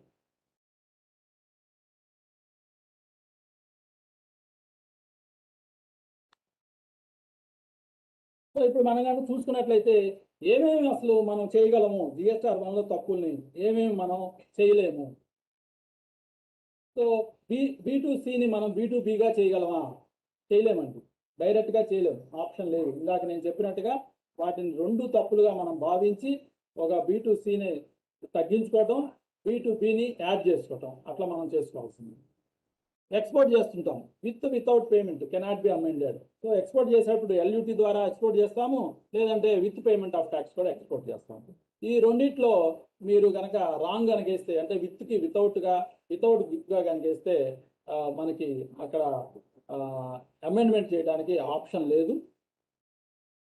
3, invoice date cannot be shifted to another month. So invoice డేట్ని ఇంకొక మంత్కి షిఫ్ట్ చేయడానికి లేదు అమెండ్మెంట్ చేసేటప్పుడు. అదే మంత్లో 30వ తేదీ బదులు 3వ తేదీ వేయచ్చు, కానీ నెక్స్ట్ మంత్ 5వ తేదీ వేయడానికి కుదరదు. ప్లేస్ ఆఫ్ సప్లైని కూడా అమెండ్ చేయొచ్చండి, కానీ ఒక ప్లేస్ ఆఫ్ సప్లై ఇచ్చిన దాన్ని స్ప్లిట్ చేసి 2 ప్లేస్ ఆఫ్ సప్లైలుగా ఇవ్వడానికి లేదు. 2 ప్లేస్ ఆఫ్ సప్లైని మెర్జ్ చేసి ఒకదానికి ఇవ్వడానికి కుదురుతుంది. So A record cannot be amended more than once, అది ఆల్రెడీ మనం చెప్పుకున్నాం. సో ఇచ్చేసాను డాక్యుమెంట్ సమ్మరీ, ఎగ్జాంప్టెడ్ సేల్స్, అసలు అమెండ్మెంటే లేదు. మరి ఏం చేయాలి సార్, అమెండ్మెంటే లేనప్పుడు ఏం చేయాలి ఎగ్జాంప్టెడ్ సేల్స్ వీటన్నిటికీ అన్నట్లయితే మనకి డైరెక్ట్గా సొల్యూషన్ లేదు. నా ఉద్దేశం ప్రకారం నెక్స్ట్ మంత్లో సేల్స్ని తగ్గించుకొని అడ్జస్ట్మెంట్ చేసుకొని మనం రిటర్న్స్ ఫైల్ చేసుకోవటం. ఇది జిఎస్ఆర్ 1కి సంబంధించినటువంటి ఎర్రర్స్. ఎవరికైనా సందేహాలు ఉంటే అడగచ్చు. సార్ మన శివరామకృష్ణ గారు క్వశ్చన్ పెట్టారండి, 0.1% టర్నోవర్స్ ఎక్కడ రిపోర్ట్ చేయాలని అడుగుతున్నారు. మామూలు B2B సేల్స్లోనండి 0.1% స్లాబ్ రేట్లో మనకి వస్తుంది. ఆ స్లాబ్ రేట్లో మనం ఎంటర్ చేసుకోండి B2Bలో. ఓకే సార్, థ్యాంక్ యూ అండి. వేరే క్వశ్చన్స్ ఏం లేవండి? వేరే క్వశ్చన్స్ ఏమైనా ఉంటే లాస్ట్ లో తీసుకోవచ్చు అనుకుంటున్నాను. కంటిన్యూ చేయండి సార్. సో ఇప్పుడు మనం చూసినట్లయితే అమెండ్మెంట్స్ మాత్రమే మనం చేసుకుంటూ వస్తున్నాం. సో రివైజ్ రిటర్న్ ఏంటి లేదా, రివైజ్ రిటర్న్ లేదని చెప్తున్నాం. ఏంటి తేడా, రివైజ్ రిటర్న్కి అమెండ్మెంట్కి తేడా ఏంటి? మనకి వ్యాట్లో ఉంది కదా రివైజ్ రిటర్ను, సర్వీస్ ట్యాక్స్లో ఉంది రివైజ్ రిటర్ను, ఇన్కమ్ ట్యాక్స్లో ఉంది revise return, TDS TCS returns, income tax TDS returns వేస్తుంటే రివైజ్ రిటర్న్ ఉంది, అన్నిట్లో రివైజ్ రిటర్న్ ఉంది కదా. మరి GSTలో ఎందుకు రివైజ్ రిటర్న్ లేదు? అసలు రివైజ్ రిటర్న్కి అమెండ్మెంట్కి ఏంటి తేడా చూసినట్లయితే, రివైజ్ రిటర్న్ వేసినప్పుడు ఏమవుతుందంటే ఈ మనం వేసినటువంటి రివైజ్ రిటర్న్ వెళ్ళి ఒరిజినల్ రిటర్న్ స్థానంలో కూర్చుంటుంది అన్నమాట. ఇంకా ఒరిజినల్ రిటర్న్కి వాల్యూ ఉండదు, అది వెళ్ళిపోతుంది. ఈ రివైజ్ రిటర్న్ వెళ్ళి అక్కడ కూర్చుంటుంది. ఏమైతే మనం ఫిగర్స్ వేసామో ఆ ఫిగర్స్ మారిపోయి ఉంటాయి అక్కడ. ఫర్ ఎగ్జాంపుల్ ఏప్రిల్ నెలకి 10 రూపాయలు వేసి 100 రూపాయలు వేసాము, రివైజ్ రిటర్న్ వేసాము. రివైజ్ రిటర్న్ అయినప్పుడు ఏప్రిల్ నెలకి వెళ్ళి చూస్తే ఎప్పుడైనా సరే మళ్ళీ ఆ రిటర్న్కి వెళ్ళి చూస్తే 100 కాకుండా 10 కనిపిస్తుంది ఏప్రిల్ నెల రిటర్న్లోకి వెళ్ళి చూస్తే. అంటే original figures will be replaced by the revised figures. So ఆ రిటర్న్ ఎప్పుడు చూసినా కూడా రివైజ్డ్ ఫిగర్సే కనిపిస్తుంటాయి అక్కడ. Revised calculation, revised tax liability, revised input tax అన్నీ ఉంటాయి. దాన్ని రివైజ్ రిటర్న్ అంటాం. ఈ జిఎస్టీలో వచ్చేటప్పటికి అమెండ్మెంట్ అనేటువంటి కాన్సెప్ట్ తీసుకొచ్చారు. ఈ అమెండ్మెంట్ ఏంటి? రికార్డు వైజ్గా అమెండ్మెంట్ చేయాలంతే. ఏప్రిల్ నెలలో 100 రూపాయలు వేసాం, 10 రూపాయలు వేసింది 100 రూపాయలు వేసాము. సో మనం మే నెలలో అమెండ్మెంట్ చేసాము. చేస్తే మీరు వెళ్ళి ఏప్రిల్ నెలలోకి వెళ్ళి చూస్తే అక్కడ 10 రూపాయలు ఉండదు, 100 ఉంటుంది. సో ఈ విధంగా అమెండ్మెంట్ చేస్తామే కానీ దాని యొక్క రివైజ్ రిటర్న్ లాగా ఉండదు ఈ అమెండ్మెంట్. దీని యొక్క ఎఫెక్ట్ మనకైతే తెలియదు, మనం కంటితో చూస్తే తెలియదు. ఏదైనా సాఫ్ట్వేర్ ద్వారానో ఇంకొక దాని ద్వారానో మనం డౌన్లోడ్ చేసుకునే డేటాని అట్లా ఏదో వెరిఫై చేసి చేయాల్సిందే కానీ మామూలు కంటితో చూడాలంటే ఏప్రిల్ నెలలో ఇది అమెండ్ అయిందా లేదా అని చూడాలంటే ఏప్రిల్ నెలలో ఒక డేటా వేసాము, అది ఎప్పుడైనా అమెండ్మెంట్ అయిందా లేదా, మనం అమెండ్మెంట్ చేసామా లేదా, సబ్సిక్వెంట్ మంత్స్లో అంటే నెక్స్ట్ 11 నెలలు, ఆ తర్వాత నెక్స్ట్ 6 నెలలు, 11 ఒక 6 17 నెలలకి వెళ్ళి రిజిస్టర్ 1 ఓపెన్ చేసుకొని అమెండ్మెంట్ కాలమ్స్లో ఇదేమైనా ఉందా అని చూసుకోవాలి. అంటే ఫర్ ఎగ్జాంపుల్ 10 రూపీస్ 100 రూపీస్ వేసాం జిఎస్ఆర్ 1లో, ఎప్పుడో సంవత్సరం తర్వాత మనం ఏంటి తేడా కనిపెట్టాము, ఇది అమెండ్ అయిందా లేదా, మనం మిగతా సంవత్సరాల్లో మిగతా నెలల్లో ఏమైనా అమెండ్మెంట్ చేశామనే దానికి మనం తెలుసుకోవాలంటే మొత్తం రిటర్న్స్ చెక్ చేస్తే కానీ, ఈచ్ మంత్ రిటర్న్ చెక్ చేస్తే కానీ మనకు అర్థం కాదు. సో ఏం జరుగుతుంది, ఏం చేశాము, ఏం చేయలేదు అని కనుక్కోవాలంటే చాలా కష్టం అనమాట ప్రస్తుతం ఉన్నటువంటి ఫార్మాట్స్లో. కాబట్టి వేసేటప్పుడే 1కి 2 సార్లు చెక్ చేసుకొని వేయటం బెటర్. సో అందువల్లనే జిఎస్ఆర్ 1లో రివైజ్డ్ ఆప్షన్ ఉందా అంటే రివైజ్డ్ ఆప్షన్ లేదు మనకి. మరి చట్టంలో ఉంది కదా సార్, చట్టంలో కరెక్ట్ చేసుకోమని ఉంది కదా, సెక్షన్ మనం చూసాం కదా, సెక్షన్లో కరెక్ట్ చేసుకోవచ్చు అని ఉంది కదా, డేటా ఎర్రర్ కనుక అయినట్లయితే దాన్ని కరెక్ట్ చేసుకోవచ్చు ఉంది కదా, కరెక్ట్ చేసుకోవచ్చు అని ఉంది as per the format prescribed. So ఆ ఫార్మేట్ ప్రిస్క్రైబ్డ్లో కరెక్షన్ చేసుకోవడానికి పీస్ మీల్గా ఒక్కొక్క రికార్డు కరెక్షన్ ఇచ్చాడే కానీ ఒరిజినల్ డేటాని రీప్లేస్ చేసి ఈ డేటా వెళ్ళి అక్కడ కూర్చోవటం అనేది అవకాశం లేదు. సో ఓన్లీ అమెండ్మెంట్ ఆప్షన్ ఇచ్చాడు. అడ్జస్ట్మెంట్ ఉందా, ఇదేంటి సార్ కొత్తది మళ్ళా అమెండ్మెంట్ రివైజ్డ్ అమెండ్మెంట్ అడ్జస్ట్మెంట్ ఏంటి? అడ్జస్ట్మెంట్ అంటే అసలు అమెండ్ కూడా లేదనమాట, అడ్జస్ట్మెంట్ చేసుకోవటమే. ఏంటి అడ్జస్ట్మెంట్? ఏదైనా తేడా ఉంటే సమ్మరీగా టోటల్ అమౌంట్లో నెక్స్ట్ మంత్లో అడ్జస్ట్ చేసుకోవటమే, అంతేగాని ఈచ్ రికార్డుని పోయి అడ్జస్ట్ చేయడం కుదరదు. ఇందాక మనం అనుకున్నాం కదా, ఎగ్జాంప్టెడ్ సేల్స్ తేడా వేసాము, అమెండ్మెంట్ లేదు, దానికి రివైజ్డ్ లేదు, అమెండ్మెంట్ లేదు, మరి ఎట్లా దాన్ని చేయాలి? ట్యాక్స్ లైబిలిటీ తేడా రాదు, కానీ రేపు ఇన్కమ్ ట్యాక్స్ రిటర్న్స్ వేసేటప్పుడు టర్న్ ఓవర్స్ తేడా వస్తాయి రెండు కంపేర్ చేసేటప్పుడు. కాబట్టి ఎలా చేయాలి? మనకి ఉన్న ఒకే ఒక ఆప్షన్ నెక్స్ట్ మంత్లో సేల్ ఏదన్నా కొంచెం అడ్జస్ట్మెంట్ చేసుకొని చేయటం అనమాట. సో అది అడ్జస్ట్మెంట్. సో 3Bకి వచ్చేటప్పటికి ఈ అమెండ్మెంట్ ఆప్షన్ కూడా లేకుండా చేసేసారు. 3B ఈ కొత్తగా ప్రవేశపెట్టినటువంటి రిటర్ను, హడావుడిగా ప్రవేశపెట్టినటువంటి రిటర్న్లో అమెండ్మెంట్ కూడా ఆప్షన్ లేదు, రివైజ్డ్ ఎటు లేదు. పోనీలా అమెండ్మెంట్ అన్నా ఉంది, సంతోషిద్దాం, దాని వరకన్నా వేస్తే కనీసం ఎవ్రీ మంత్ రిటర్న్లో కన్నా వెళ్ళి చూస్తే తెలుస్తుంది అమెండ్ అయిందా లేదా అనుకుంటే, ఈ యొక్క 3Bలో అసలు అమెండ్మెంట్ ఆప్షన్ కూడా లేదు. ఏముందా కూడా మీరు మీ పుస్తకాల్లోనూ, మీ కంప్యూటర్లోనూ, ఎక్సెల్లోనూ, వర్డ్లోనూ లేదా నోట్బుక్లో రాసుకొని నెట్ ఫిగర్ మాకేయండి, టోటల్ ఫిగర్, సమ్మరీ ఫిగర్, ఆ అమెండ్మెంట్స్ అన్ని మీరు చేసుకోండి ఇంటర్నల్గా నోట్బుక్లోనో, ఎక్సెల్లోనో, సాఫ్ట్వేర్లోనూ మీరు చేసుకొని మాకు సబ్మిట్ చేసేటప్పుడు రిజిస్టర్ 3Bలో నెట్ ఫిగర్ వేయండి. ఈ నెల సేల్స్ 100 రూపాయలు, అంతకుముందు నెల సేల్స్లో ఎక్కువ చూపించాం 10 రూపాయలు, ఆ 10 రూపాయలు లెస్ చేసుకొని ఈ నెల సేల్స్ 90 రూపాయలనే డైరెక్ట్గా వేయటమే సమ్మరీ అమెండ్మెంట్ అంటారు. ఆ వేయటం కూడా ఏ నెల తాలూకు 10 రూపాయలు తగ్గిస్తున్నాము అనేది కూడా మనం ఎక్కడా చెప్పనవసరం లేదు, అంత ఫ్రీడమ్ ఇచ్చారు జిఎస్ఆర్ 3Bలో. అట్లా ఆలోచిస్తే చాలా ఫ్రీడమ్, ఏమీ చెప్పక్కర్లేదు, డైరెక్ట్గా 90 రూపాయలు వేయటమే. పుస్తకంలో ఏమో 100 రూపాయలు సేల్స్ ఉంటుంది, 3Bలో ఏమో 100 రూపాయలు, పుస్తకంలో 100 రూపాయలు సేల్స్ ఉంటుంది, 3Bలో 90 ఉంటుంది. సో ఒక 6 నెలల తర్వాతనో సంవత్సరం తర్వాతనో ఎందుకు తేడా వేసామంటే మనం రాసి పెట్టుకోకపోతే మాత్రం ఆ తేడా 10 రూపాయలు పోయిన సంవత్సరంలో తేడా దానికి ఇప్పుడు నేను మార్చుకున్నాను అని రాసి పెట్టుకోకపోతే చాలా ఇబ్బంది. ఇదేందో తేడా తక్కువ వేశాడు, 100 రూపాయలు ఉంటే 90 రూపాయలు వేసాడని చెప్పి మళ్ళీ 10 రూపాయలు ట్యాక్స్ కట్టించేటువంటి అవకాశం కూడా ఉంటుంది అన్నమాట. కాబట్టి 3B అనేది మన మీద చాలా బాధ్యత పెట్టాడు, మనల్ని చాలా నమ్మి మాకు ఏమీ అక్కర్లేదు, దేని తాలూకు తగ్గిస్తున్నారో, ఏ నెల తాలూకు పెంచుతున్నారో, ఏ ఇన్వాయిస్ తాలూకు తగ్గిస్తున్నారో, ఏ ఇన్వాయిస్ తాలూకు పెంచుతున్నారో మాకేమీ అక్కర్లేదు, ఏ సంవత్సరం తాలూకు కూడా అక్కర్లేదు, మీరు మార్చుకొని డైరెక్ట్గా నెట్ ఫిగర్ వేయండి అని చెప్పి మనకు అవకాశం ఇచ్చాడు. అది అడ్జస్ట్మెంట్. సో జిఎస్ఆర్ 1లో అమెండ్మెంట్ ఉంది, అడ్జస్ట్మెంట్ ఉంది.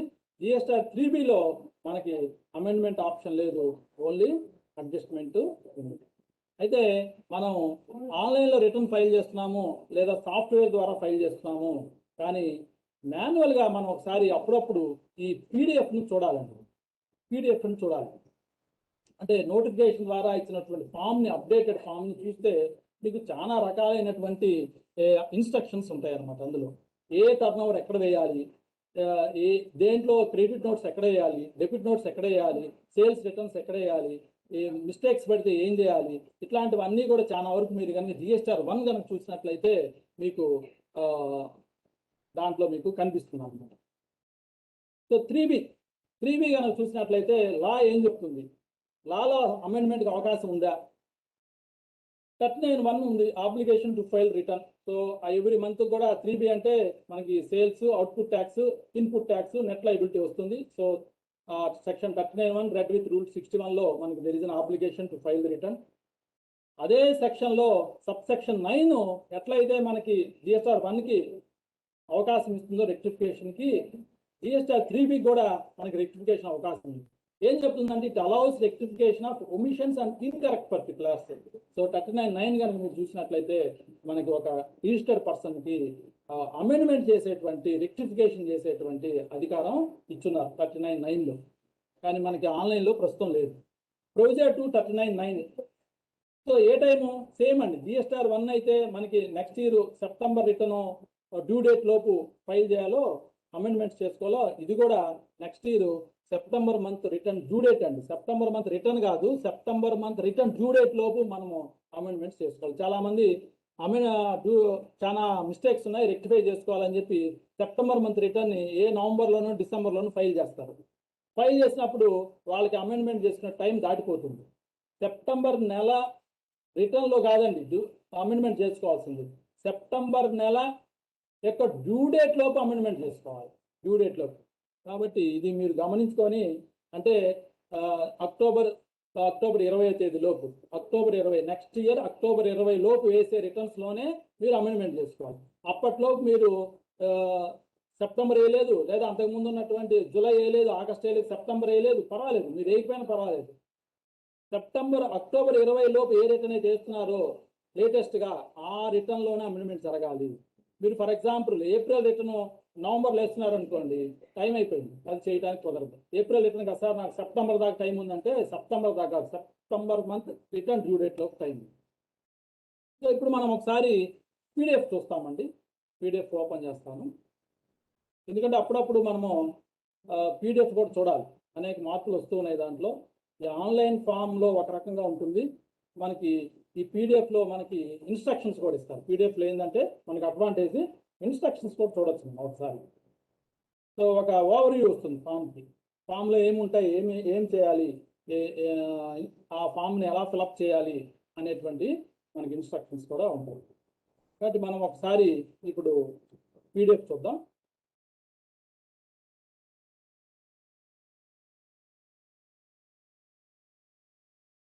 ఇది జిఎస్ఆర్ 1 పీడిఎఫ్ అండి, అప్డేటెడ్గా అమెండ్ అయినటువంటి PDF. So table 4, table 5, table 6, table 7,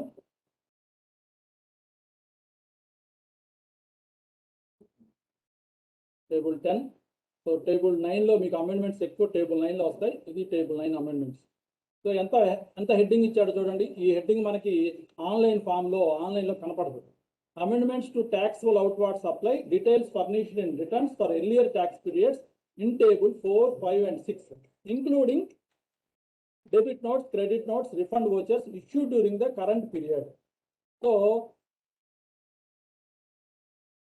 మనము 9లో ఎక్కువ వేయాలి, ఎందుకంటే నాకు చెప్పినట్టుగా 9లోనే మీకు ఇన్వాయిస్ లెవెల్ డీటెయిల్స్ని అమెండ్మెంట్ చేసే అవకాశం మీకు ఒక 9లోనే ఉంటుంది, టేబుల్ 9లో.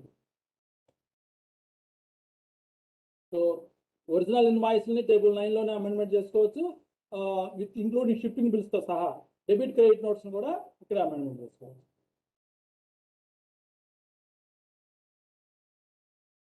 10 కూడా అమెండ్మెంట్సే.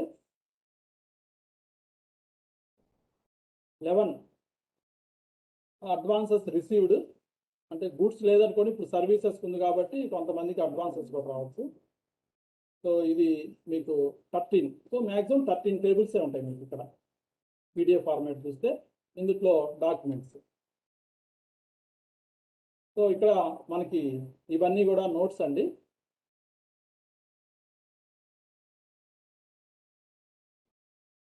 సో ఒక్కసారి మళ్ళీ మనం ఇంతకుముందు చూసాం, మొదట్లో 2017లో ఫామ్స్ వచ్చినప్పుడు చూసాం, కానీ మనం ఇప్పుడంతా కూడా ఆన్లైన్లో చూస్తున్నాము. సో చాలా ఉన్నాయి మీకు. ఇవన్నీ కూడా మీరు ఒకసారి మళ్ళా చెక్ చేస్తే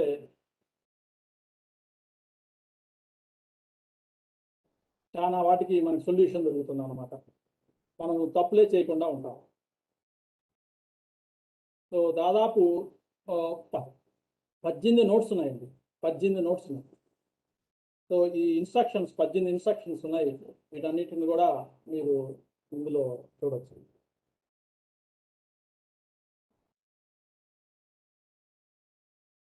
కొన్ని విశేషం ఏంటంటే ఇందులో లేని ఫీల్డ్స్ కూడా ఆన్లైన్లో కొన్ని ఉంటాయండి.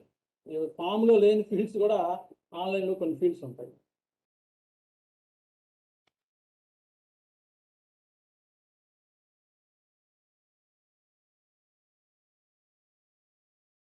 సో ఇన్స్ట్రక్షన్ నెంబర్ 11 అవుతుందండి. Export transactions offered without payment of IGST under LUT needs to be reported under zero tax amount heading in table 6A and 6B.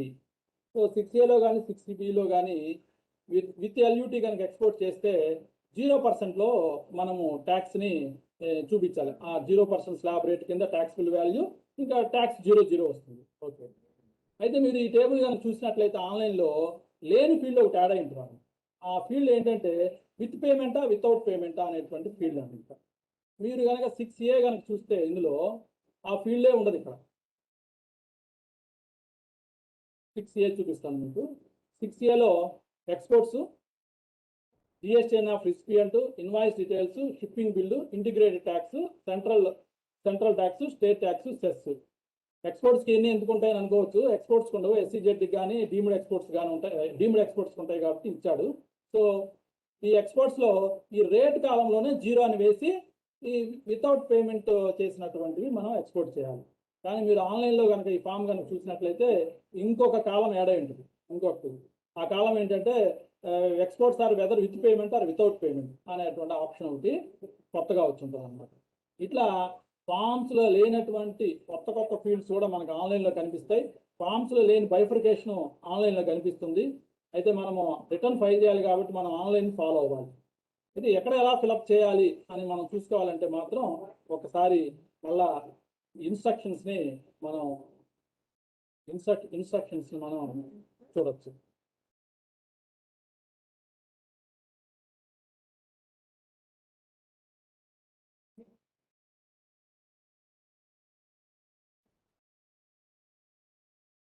ఇప్పుడు మనం 3B ఒకసారి ఓపెన్ చేస్తాను.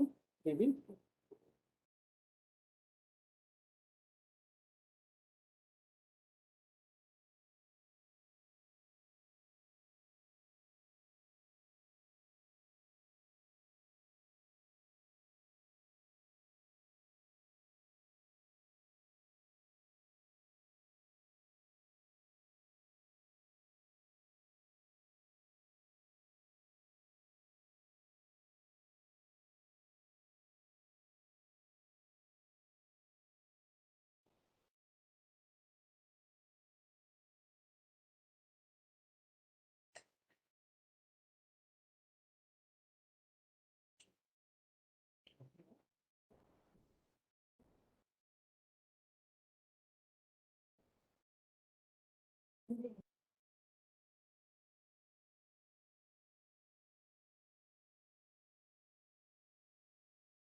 హలో స్టక్ అయిపోయిందా? హలో సార్ సిస్టమ్ హ్యాంగ్ అయినట్టుంది sir మీది. అదే sir చూస్తున్నాను.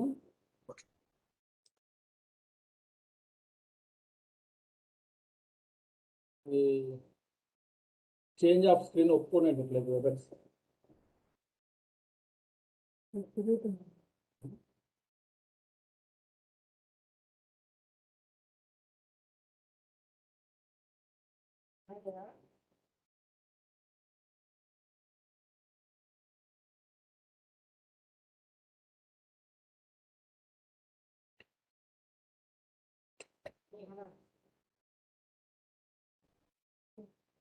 అదే.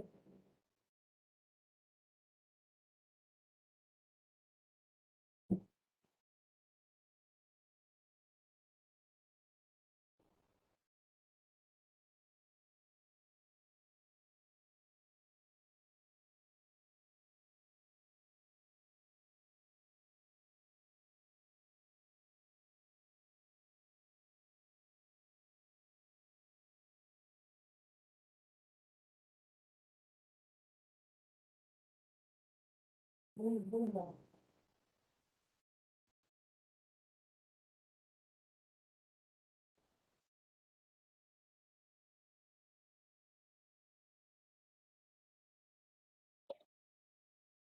అందరూ దయచేసి కాసేపు ఆగండి. స్పీకర్ గారికి ఏదో ప్రాబ్లం ఉన్నట్టుంది సిస్టమ్ లో. Think will join back.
అది సార్, ఇది షేరింగ్ చేసేటప్పుడు ప్రాబ్లం వస్తుంది సిస్టంలో. ట్రై చేయండి లేకపోతే మీరు చెప్పగలిగితే కంటిన్యూ చేసేయండి. చేస్తాను సార్. ఒక్క నిమిషం సార్.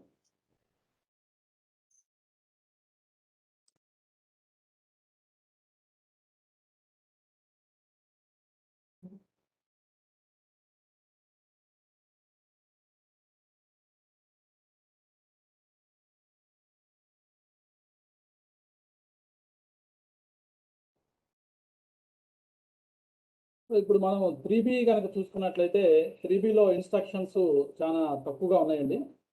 మనకి 2-3 ఇన్స్ట్రక్షన్స్ కన్నా కూడా ఎక్కువ లేదు. ఎందుకంటే అవన్నీ కూడా సమ్మరీ లెవెల్ డేటా కాబట్టి దాంట్లో మనకి పెద్దగా ఇన్స్ట్రక్షన్స్ ఏమీ లేవు.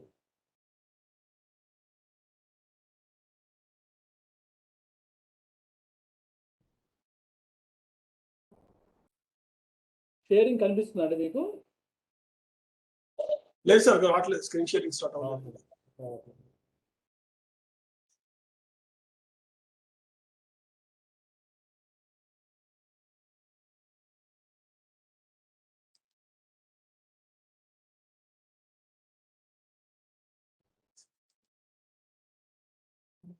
షేర్ అవ్వట్లేదు సార్.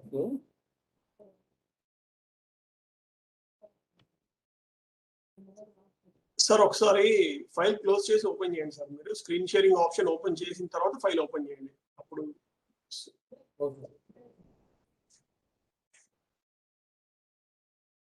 షేర్ కొట్టిన తర్వాత కనిపిస్తుంది sir file. First file open చేసి పెట్టి తర్వాత స్క్రీన్ షేరింగ్ ఆప్షన్ ఓపెన్ చేయండి. అదే షేర్ కనిపిస్తుంది. షేర్ కొట్టిన తర్వాత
రావట్లేదు సార్, నేను కంటిన్యూ చేస్తాను. సార్ మీరు కంటిన్యూ చేయండి అట్లా. Participants, please cooperate with the speaker, sir. Some problem, technical problem is there. We think to screen share his contents. Sir, kindly continue, sir. లేదంటే ఒకసారి ఎగ్జిట్ అయ్యి రమ్మంటారా? Exit I sir. అది best కదా. Yeah. ఒకసారి exit అయ్యి.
Okay.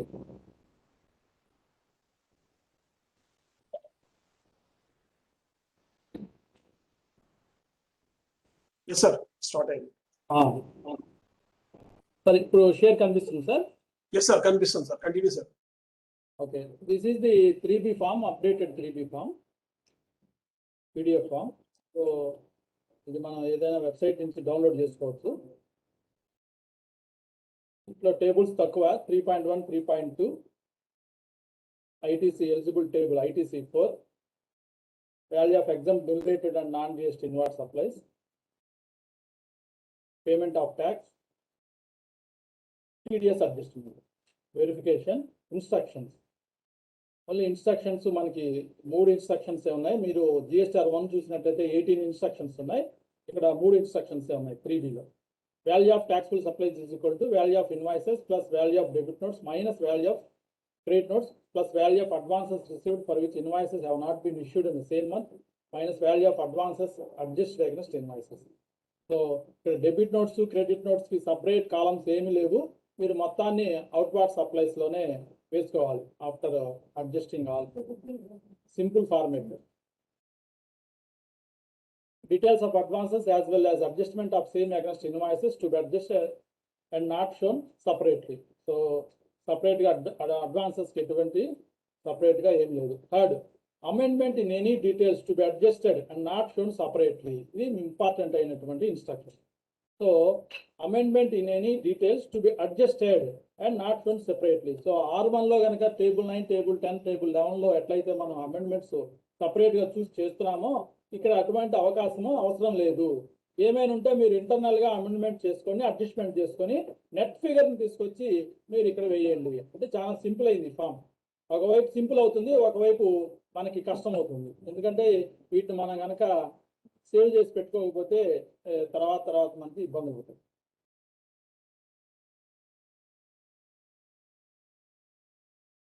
Now we will continue to our PPT presentation.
ఇప్పుడు మనం 3B PDF ఫార్మాట్ చూసామండి.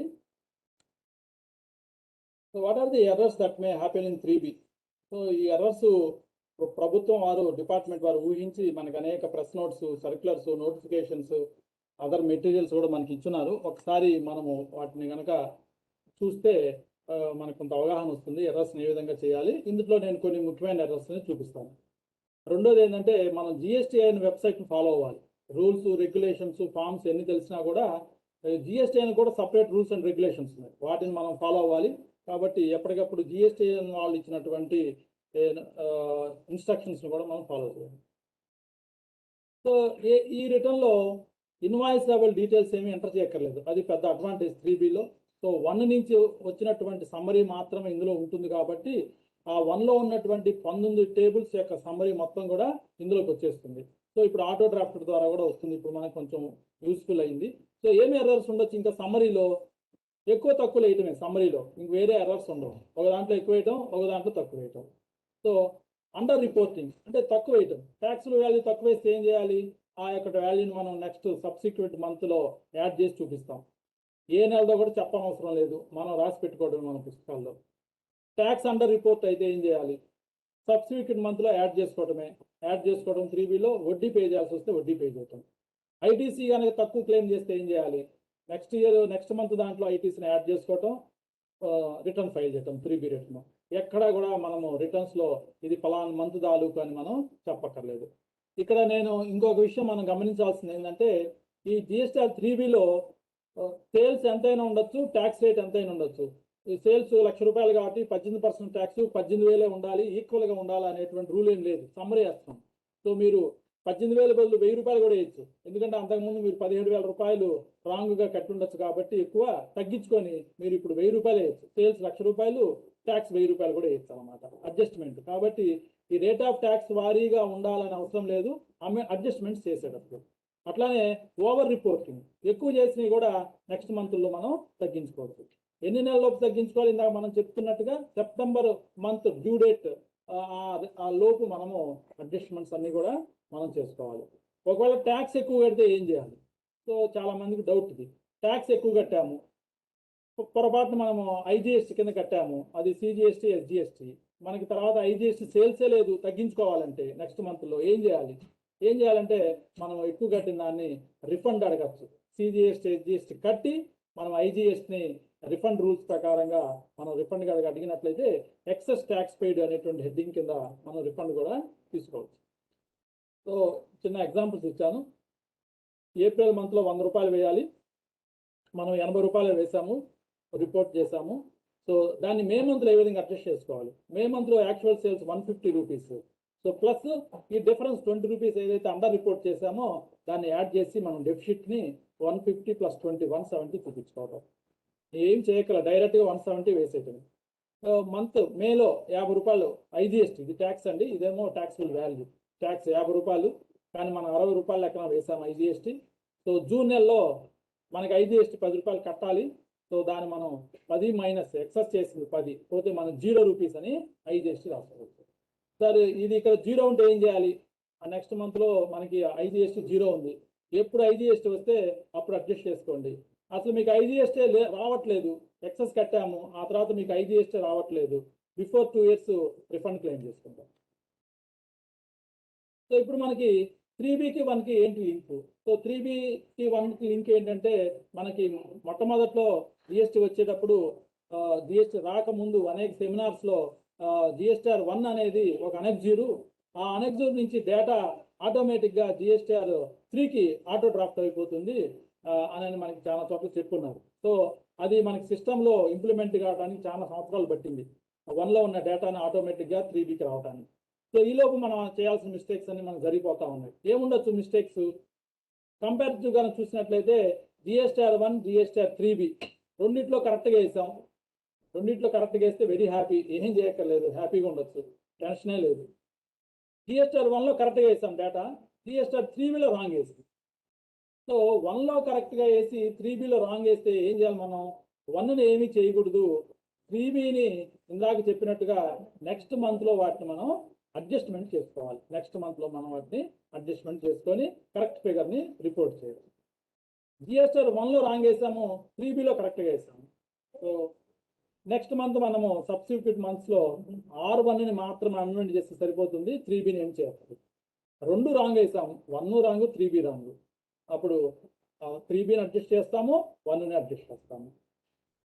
వీటిల్లో ఏది మంచిది అంటే నంబర్ 1 కరెక్ట్, రెండు కరెక్ట్గా ఉంటే ఇబ్బంది ఏం లేదు, నంబర్ 1. నంబర్ 2 ఏది బెటర్ అంటే రెండు రాంగ్ అనమాట. రెండు రాంగ్ బెటర్, ఒకటి రాంగ్ ఒకటి రైట్ కన్నా కూడా రెండు రాంగ్ బెటర్. ఒకటి రాంగ్ ఒకటి రైట్ వేస్తే ఈ కంపారిజన్లో మనకి ఇష్యూస్ వస్తాయి అనమాట. సేల్స్లో ఆ నెల ఎంత ఉంది, మీరు 3Bలో ఎంతే కట్టారని చెప్పి మనకు నోటీసులు వస్తూ ఉంటాయి. కాబట్టి తప్పు జరిగితే, రెండింటిలో తప్పు జరిగితే సంతోషం, లేకపోతే ఆ నోటీసులకి మళ్ళీ మనము రిప్లై ఇచ్చుకోవాలి. వాటి తాలూకు మనం డేటా అంతా కూడా మన దగ్గర రెడీ చేసి పెట్టుకోవాలి. ఐజిఎస్టీ సేల్స్, ఇంటర్ స్టేట్ సేల్స్ని R1లో కరెక్ట్గా రిపోర్ట్ చేశాము, బట్ సిజిఎస్టీ ఎస్జిఎస్టీ సేల్స్గా చూపించాం, 3Bలో మాత్రం ఇంటర్ స్టేట్గా చూపించాం. ఇది కొంతమంది తెలియక చేస్తున్నారు, కొంతమంది కావాలని చేస్తున్నారు. సో ఏదైనా కూడా మిస్టేక్. జిఎస్టీఆర్ 1లో ఐజిఎస్టీ సేల్స్ వేసినప్పుడు అది కరెక్ట్ అయినప్పుడు 3Bలో కూడా ఐజిఎస్టీ పేమెంట్ చేయాలి. ముందు ఇలాంటి మిస్టేక్ వచ్చినప్పుడు ఏది కరెక్టో చూసుకోవాలి మనం. చాలా మంది సార్ 3Bలో ఒక రకంగా ఉంది, జిఎస్టీఆర్ 1లో ఒక రకంగా ఉంది అని అంటారు. ఉన్నప్పుడు అమెండ్మెంట్ చేయాలంటే ముందు ఏది కరెక్టో ఫైండ్ అవుట్ చేయాలి మనం. ఒరిజినల్ ఇన్వాయిస్, ఒరిజినల్ వేబిల్ తీసుకొని అది ఐజిఎస్టీ సేల్సా లేకపోతే విత్ ఇన్ స్టేట్ సేల్సా అనేది మనం చూసుకొని ఏది రాంగ్ అయితే దాన్ని అడ్జస్ట్ చేయాలి. ఇందాక మనం అనుకున్నట్టుగా ఈ మిస్టేక్ మనకి ఎక్కువగా జరుగుతూ ఉంది. ఈ మిస్టేక్ని మనం ఒక మిస్టేక్గా భావించకూడదు, ఈ మిస్టేక్ని మనం రెండు మిస్టేక్స్గా భావించాలి. ఒకటి, లేని సిజిఎస్టీ ఎస్జిఎస్టీని మనము జిఎస్టీఆర్ 3Bలో రిపోర్ట్ చేశాము, అదొక మిస్టేక్. ఉన్న ఐజిఎస్ని రిపోర్ట్ చేయలేదు, అదొక మిస్టేక్. దీన్ని రెండు మిస్టేక్స్గా మనం లెక్కలోకి తీసుకొని రెక్టిఫై చేయాలి. నెక్స్ట్ మంత్లో కనుక మన అడ్జస్ట్మెంట్ కనుక కుదరకపోతే, ఎందుకంటే ఆ ఐజిఎస్టీ ట్యాక్స్ లేదు మనకి, లేదా సిజిఎస్టీ ఎస్జిఎస్టీ లేదు, మనకంతా ఐజిఎస్టీ ఉంటుంది, అడ్జస్ట్మెంట్ కుదరలేదు. అడ్జస్ట్మెంట్ కుదరినప్పుడు ఇమ్మీడియట్గా మీరు రిఫండ్ క్లెయిమ్ చేసుకోవడం బెటర్. ఎక్సెస్ ట్యాక్స్ పెయిడ్ కింద రిఫండ్ క్లెయిమ్ చేసుకోవడం బెటర్. అదేవిధంగా క్రెడిట్ నోట్స్ ఇస్తాము, క్రెడిట్ నోట్స్ ఇచ్చినప్పుడు జిఎస్టీఆర్ 1లో రిపోర్ట్ చేస్తున్నారు, బట్ 3Bకి వచ్చేటప్పటికి గ్రాస్ సేల్స్ తీసుకుంటున్నారు, టోటల్ సేల్స్ తీసుకుంటున్నారు, క్రెడిట్ నోట్స్ని మర్చిపోతున్నారు. సో అలాంటి సందర్భంలో కూడా మనము నెక్స్ట్ సబ్సిక్వెంట్ మంత్స్లో మనము వాటిని అడ్జస్ట్మెంట్ చేసుకోవాల్సి వస్తుంది. సో ఏం చేయాలి? ప్రికాషన్స్ తప్పులు లేకుండా వేయాలంటే ఏం చేయాలి? 1-2 సేల్స్, 1-2 ట్రాన్సాక్షన్స్ అయితే ఓకే, కానీ అంతకన్నా ఎక్కువ ట్రాన్సాక్షన్స్, ఎక్స్పోర్ట్ లేదా out of state, with in state, credit notes, debit notes, ఇలాంటి నంబర్ ఆఫ్ ట్రాన్సాక్షన్స్ పెరిగినప్పుడు నా ఉద్దేశం ప్రకారం అయితే ఏదైనా ఒక ట్రస్టెడ్ సాఫ్ట్వేర్, ఒక మంచి సాఫ్ట్వేర్ ద్వారానే రిటర్న్స్ అయితే ఉత్తమమైన పని. డైరెక్ట్గా ఆన్లైన్లో పార్టీ తెచ్చినటువంటి ఇన్వాయిస్లను పట్టుకొని చేతిలో డైరెక్ట్గా ఆన్లైన్లో కొట్టడం అనేది అంత అడ్వైజబుల్ కాదండి. సో ఎందుకంటే అడ్వైజబుల్ కాదు, ఆ కొట్టిన డేటాని చెక్ చేసుకోవడానికి మన దగ్గర ఎటువంటి మెకానిజం లేదు, ఆన్లైన్లోంచి డౌన్లోడ్ చేయలేము. కాబట్టి మనం ఒక సాఫ్ట్వేర్ ద్వారా, అది ఏ సాఫ్ట్వేర్ అని కావచ్చు, ఒక ట్రస్టెడ్ సాఫ్ట్వేర్ ద్వారా మనము తయారు చేసుకొని మనము వాటిని అప్లోడ్ చేయటం బెటరు. 2, డేటాను అప్లోడ్ చేసిన తర్వాత ఒకసారి మనము క్రాస్ చెక్ చేసుకోవడం బెటర్. మన బుక్స్ ఆఫ్ అకౌంట్స్తోనూ 2A కానీ 2Bతో కానీ క్రాస్ చెక్ చేసుకోవచ్చు. 3, అమెండ్మెంట్స్ చేసినప్పుడు అది కంపల్సరీగా మన దగ్గర ఉంచుకోవాలండి. ఎప్పుడైనా సరే ఒక రిటర్న్ వేసినప్పుడు చాలా మంది ప్రింట్అవుట్స్ కానీ ఏమి పెట్టుకోవట్లేదు. ఇన్వాయిస్లు పట్టుకుంటున్నారు, రిటర్న్స్ వేస్తున్నారు, అయిపోతుంది అంతే. కానీ ఆ రిటర్న్ ఎట్లా వచ్చింది, turn over, invoice wise breakup ఏంటి, ఆ ఫిగర్ ఎలా వచ్చింది అనే దానికి వర్కింగ్స్ కానీ ఏమీ ఉండట్లేదు. దీనివల్ల మనకి నోటీస్ వచ్చినప్పుడు కానీ లేదా ఆడిట్ జరిగినప్పుడు కానీ మనకి ఇన్కమ్ ట్యాక్స్ ఆడిట్ జరిగినప్పుడు కానీ జిఎస్టీ ఆడిట్ జరిగినప్పుడు కానీ ఈ యొక్క ఇన్వాయిస్లు ఏ విధంగా వచ్చింది, ఎట్లా వచ్చింది, ఎందుకు తేడా వచ్చింది, పుస్తకాలకి రిటర్న్స్కి మంత్ వైజ్ చూస్తే ఎందుకు తేడా వస్తుంది అనేది మనం ఎక్స్ప్లెయిన్ చేయలేకపోతాం. కాబట్టి ఎప్పుడైనా సరే జిఎస్టీ రిటర్న్ వేసినప్పుడు దాన్ని మనము ప్రింట్అవుట్ తీసి పెట్టుకోవాలి. ఈ ప్రాబ్లం మనకి ఎక్కువగా టాలీలో కూడా వస్తుంటుందండి. టాలీలో ఈ నెలలో వేసేస్తాము, టైం వచ్చింది ఈ నెలలో వేసేస్తాం, రిటర్న్ సేల్స్ అంతా ఎంటర్ చేస్తాం, వేసేస్తాము, రిటర్న్ అప్లోడ్ అయిపోతుంది. నెక్స్ట్ మంత్కి వచ్చేటప్పటికి ఏదో ఒక బిల్లు ఎంటర్ అవ్వలేదని చెప్పి మళ్ళీ పాత నెలలోనే బిల్లు ఎంటర్ అయిపోతుంది. టాలీలో ఏం ఆగదు, టాలీ ఏం అబ్జెక్షన్ చెప్పదు. సో పాత నెలలో బిల్లు ఎంటర్ చేస్తాము, లేదా ఒక ఫిగర్ తగ్గిస్తాము, లేదా ఒక క్రెడిట్ నోట్ ఇస్తాము. తర్వాత ఎప్పుడు 6 నెలలకు సంవత్సరానికి వెళ్ళి చూస్తే ఏప్రిల్ నెలకి బుక్స్, టాలీ బుక్స్ ఒక రకంగా ఉంటాయి, రిటర్న్ ఒక రకంగా ఉంటుంది. ఎట్లా వచ్చింది రిటర్న్, ఎందుకు తేడా వచ్చిందంటే అర్థం కాదు. కాబట్టి ఎప్పుడైనా సరే రిటర్న్ వేసినప్పుడు దాని యొక్క ఇన్వాయిస్ వైజ్ డీటెయిల్స్ని ప్రింట్అవుట్ తీసి పెట్టుకోవడం అనేది ఉత్తమమైన పని నా అభిప్రాయం. అమెండ్మెంట్స్ చేసినప్పుడు కూడా మనం ఆ యొక్క అమెండ్మెంట్స్ని మనం రికార్డ్ చేసి పెట్టుకోవాలి. ఈ పలానా నెల తాలూకు అమెండ్మెంట్ చేస్తున్నాము, అది 1 కావచ్చు, 3B కావచ్చు. సో ఇంకా అన్రిపోర్టెడ్ కనుక ఇన్వాయిసెస్ కనుక ఉంటే మనము మంత్లీ బేసిస్తో మనము వెండర్స్కి మనం ఇన్ఫార్మ్ చేస్తే బెటర్. సో మనకి ఇన్పుట్ మనకి వస్తుంది.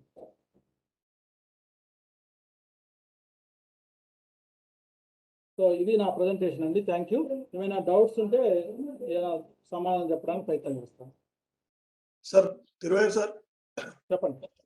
మెంబర్స్ చాట్ లో కొన్ని క్వశ్చన్స్ పెట్టారు, ఒక్కొక్క క్వశ్చన్ నేను చదువుతా ఉంటాను, కొద్దిగా ఆన్సర్ చేయండి సార్, హెల్ప్ అవుతుంది. సార్ హేమంత్ గారు అడుగుతున్నారు, డీమ్డ్ ఎక్స్పోర్ట్స్ కి ఎక్స్ప్లెయిన్ మన ఎగ్జాంపుల్స్ చెప్పండి సార్ అని అడుగుతున్నాను sir. Deemed exports advance authorisation కింద చేసింది కానీ, తర్వాత ఎక్స్పోర్ట్ ప్రమోషన్ కౌన్సిల్ ద్వారా చేసింది కానీ, తర్వాత 100% యూఓ చేసింది కానీ సెక్షన్ 149 కింద గవర్నమెంట్ నోటిఫికేషన్ ఇచ్చింది సార్. ఆ ట్రాన్సాక్షన్స్ మాత్రమే డీమ్డ్ ఎక్స్పోర్ట్స్ కిందకి వస్తాయి.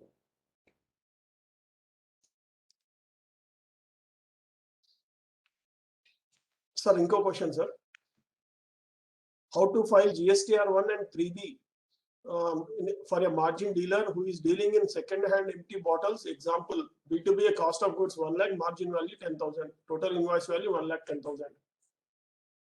మనము invoice taxable difference taxable value కింద వస్తుందండి. దాని మీద మనం ట్యాక్స్ కడతాం. కాబట్టి ట్యాక్స్బుల్ వాల్యూ అంటాడే కానీ అక్కడ మనము టోటల్ వాల్యూ చేయాల్సిన పని లేదు. ట్యాక్స్బుల్ వాల్యూ చేస్తే సరిపోతుంది. ట్యాక్స్బుల్ వాల్యూ ఇస్తే డిఫరెన్స్. సార్ ఇలా చేయొచ్చు అంటారా సార్? ఇప్పుడు మనకు 1 lakh the 10,000 rupees margin value, 1 lakh ని ఎగ్జాంపుల్ వాల్యూ కింద చూపించి 10,000 టాక్సబుల్ వాల్యూ కింద టోటల్ సేల్స్ సరిపోతుంది. ఇన్వాయిస్ వాల్యూ మ్యాచ్ అవుతుంది కనుక డిఫరెన్స్ అవును సరిపోతుంది సార్, అలా చేయొచ్చు అంటారా? అంతే అలానే చేయాలి. Thank you sir. ఇంకో క్వశ్చన్ అండి, what is the difference between amendment and debit note and credit note? Amendment అనేది మనము రిపోర్ట్ చేసినటువంటి ట్రాన్సాక్షన్స్ జిఎస్టీఆర్ 1లో కానీ 3Bలో కానీ 1లో కనుక వేసినటువంటి ట్రాన్సాక్షన్స్ ని తప్పుపడినప్పుడు రెక్టిఫై చేసుకునే దాన్ని అమెండ్మెంట్ అంటారు. అంటే ఒరిజినల్ ట్రాన్సాక్షన్ కరెక్ట్ గానే ఉంటుంది, మనం రిపోర్టింగ్ రాంగ్, దాన్ని అమెండ్మెంట్ అంటారు. డెబిట్ నోట్ క్రెడిట్ నోట్ అనేది మనం సేల్స్ ఇన్వాయిస్ మీద పార్టీని సెల్లర్ బయ్యర్ వాళ్ళిద్దరు అగ్రిమెంట్ మీద ఇచ్చేది debit credit note to amend the transaction value, to amend the sale value. అది సపరేట్ ట్రాన్సాక్షన్ అగ్రీడ్ వాల్యూ. ఈ అమెండ్మెంట్స్ అనేవి మిస్టేక్స్ ని రెక్టిఫై చేసుకోవడానికి అయితే అమెండ్మెంట్స్. అంటే వీరి ఉద్దేశం బహుశా 1000 రూపాయల బదులు 10,000 పడింది అనుకోండి సేల్ బిల్లు ఆన్లైన్లో జిఎస్టీఆర్ 1లో వేసేటప్పుడు, దాన్ని అమెండ్మెంట్ చేసుకోకుండా క్రెడిట్ నోట్ ఇస్తే సరిపోతుందా అని బహుశా ఉద్దేశమేమో. అదైతే కాదండి. దాన్ని ఎందుకంటే మనకి వే బిల్లులో కానీ ఇన్వాయిస్లో కానీ అన్ని అక్కడ 1000 రూపీసే ఉంటుంది. మనం పొరపాటున రిటర్న్లో 10,000 వేసాం కాబట్టి మన వైపున జరిగిన మిస్టేక్ని రెక్టిఫై చేసుకోవడానికి అమెండ్మెంట్ యూజ్ చేసుకోవాలి. ఇన్వాయిసే పొరపాటుగా 10,000కి ఇస్తే మాత్రం అప్పుడు మీరు క్రెడిట్ నోట్ ఇష్యూ చేయాల్సిందే. ఎందుకంటే ఇద్దరు వైపు నుంచి ఇద్దరి దగ్గర డేటా రాంగ్ ఉంది కాబట్టి ఇద్దరు డేటాని రెక్టిఫై చేసుకోవాలి. కాబట్టి మనం అప్పుడు క్రెడిట్ నోట్ ద్వారా మన దగ్గర ఉన్న డేటాని బయర్ దగ్గర ఉన్న డేటాని రెండింటిని కూడా మనం రెక్టిఫై చేయొచ్చు credit note. Thank you sir. Next question అండి.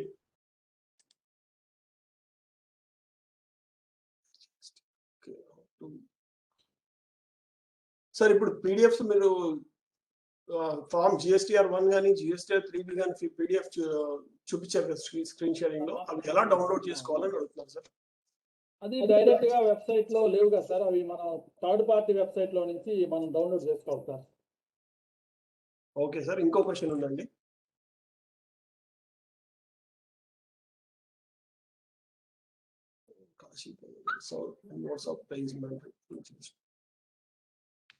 కాశీ విశ్వనాథం గారు అడుగుతున్నారు sir, is input supplies mandatory in GSTR4? Please explain sir.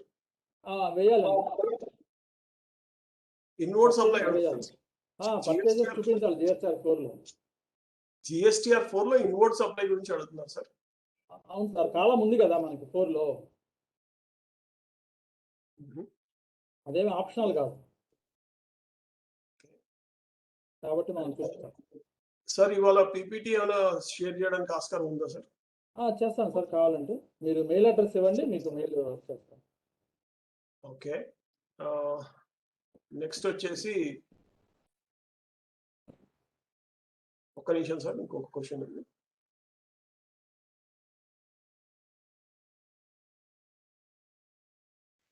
Sir, any unclaimed ITC during the financial year ని సెప్టెంబర్ లోపలే క్లెయిమ్ చేసుకోవాలని అడుగుతున్నారు. సో అవునండి, అవునవును, ITC అంతే కదా సార్. ఇందాక మీరు చెప్పిన దాని ప్రకారం సెప్టెంబర్ రిటర్న్ వరకు కాదు, సెప్టెంబర్ రిటర్న్ డ్యూ డేట్ వరకు క్లెయిమ్ చేసుకోవాలి. అది నెక్స్ట్ RFD 01W గురించి అడుగుతున్నారు సార్, ఏమైనా చెప్పగలుగుతారా దాని గురించి? ఈ W అంటే విత్ డ్రావల్ అండి. సో ఇప్పటి వరకు మనం రిఫండ్ అప్లికేషన్ ఫైల్ చేయొచ్చు, కానీ విత్ డ్రావల్ మన చేతిలో లేదు. సో ఇది కొత్త రకమైనటువంటి ఫెసిలిటీ మనకి. సో పొరపాటున మనము రిఫండ్ రాంగ్గా ఫైల్ చేసి ఉండొచ్చు, సో మళ్ళీ మనం దాన్ని సరి చేసుకొని ఫైల్ చేయాలి. కాబట్టి అలాంటి సందర్భంలో ఇప్పటి వరకు కూడా డిపార్ట్మెంట్ వాళ్ళు మనకి రిజెక్షన్ లేదా డెఫిషియన్సీ మేము ఇచ్చినప్పుడు మాత్రమే మళ్ళీ కొత్తది మనం ఫైల్ చేయగలం, అప్పటిదాకా వెయిట్ చేయాలి మనం. అలా కాకుండా విత్ డ్రావల్ అనే ఆప్షన్ ద్వారా వాళ్ళు ఎటువంటి యాక్షన్ తీసుకునే దానికి ముందే మనము విత్డ్రా చేసేసుకోవచ్చు, మళ్ళీ మనం కొత్తది ఫైల్ చేసుకోవచ్చు. సో మంచి ఫెసిలిటీ ఇది విత్ డ్రావల్ అనేది. మెంబర్స్ ఇంకా మీకు ఏమైనా క్వశ్చన్స్ ఉంటే ఒకసారి మీ హ్యాండ్ రైజ్ చేస్తే అన్మ్యూట్ చేస్తాను, సార్తో మాట్లాడచ్చు.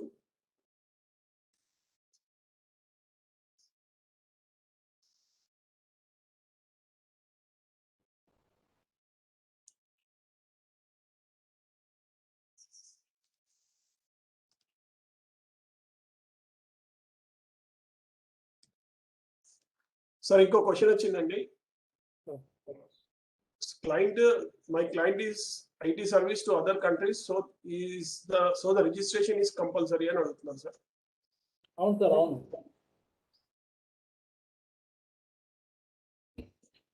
Regular how to file returns, so registration. And ఇంకోటి ఏంటంటే సార్, రెగ్యులర్ రిజిస్ట్రేషన్ లో ఉన్నారు, హౌ టు ఫైల్ రిటర్న్స్ అని అడుగుతున్నారు. రిటర్న్స్ ఎలా ఫైల్ చేయాలని అడుగుతున్నారు sir. Sir, my client IT service to other countries, so the registration regarding is in regular, how to file returns. ఈ ఎక్స్పోర్ట్ ఆఫ్ సర్వీసెస్ కింద చేయటమే కదా సార్? Yes sir. దాని కింద చేసుకుంటాం. 3B వర్తిస్తుంది, 1 వర్తిస్తుంది, అన్నీ వస్తాయి. రెగ్యులర్ రిటర్న్స్ లోనే ఏ టేబుల్ లో వర్తించాలో ఆ టేబుల్ లో వేసుకుంటూ చేసుకోవాలి. Yes sir.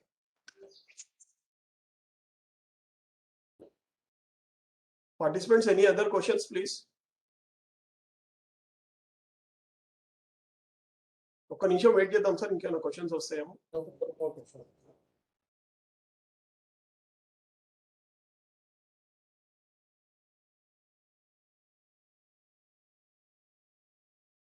సార్, ఇంకో క్వశ్చన్ అండి. Is POS is inter or intrastate sir? Kashi గారు, మీ క్వశ్చన్ కరెక్ట్గా అర్థం కాలేదండి, ఒకసారి మళ్ళీ క్లియర్గా పెట్టండి మెసేజ్. దానికంటే ముందు తర్వాత ఇంకో క్వశ్చన్ ఉంది sir.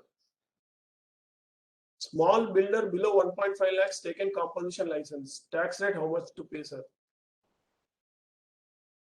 Small building below 1.5 lakhs. అంటే రెంట్కి తీసుకున్నాడా? Rent 1.5 lakhs. యా, ఫనీ గారు అడుగుతున్నారు ఇది. ఫనీ గారు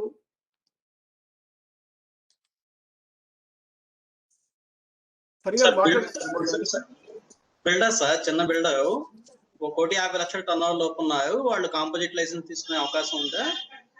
రెగ్యులర్ లైసెన్స్ లోనే ఉండాలా? బిల్డర్ సార్, సైట్ తీసుకుని ఫ్లాట్స్ కన్స్ట్రక్షన్ సార్. 1,50,00,000. కాంపోజిషన్ లేదు కదా సార్ బిల్డర్ కి. అదే సార్, రెగ్యులర్ లోనే ఉండాలి. 1%, 5% ఉంది కదా. తర్వాత పర్చేజెస్ 80% రిజిస్టర్ డీలర్స్ దగ్గర తీసుకోవాలి కండిషన్. అన్సోల్డ్ ఫ్లాట్స్ మీద జిఎస్టీ కట్టాలి లాస్ట్ లో. ఇవన్నీ ఉన్నాయిగా, అందుకని రెగ్యులర్ లోనే ఉండాలి. ఓకే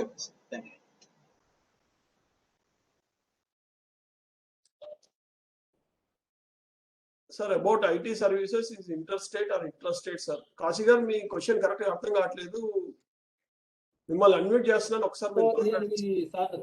సార్ అర్థమైంది. సర్వీసెస్ అనేవి ప్లేస్ ఆఫ్ సప్లై అనుకుంటాను వారు అడుగుతుంది. ఒకసారి అడగండి, అన్మ్యూట్ చేసుకుని అడగండి. చేస్తే కరెక్ట్ అవుతుంది sir.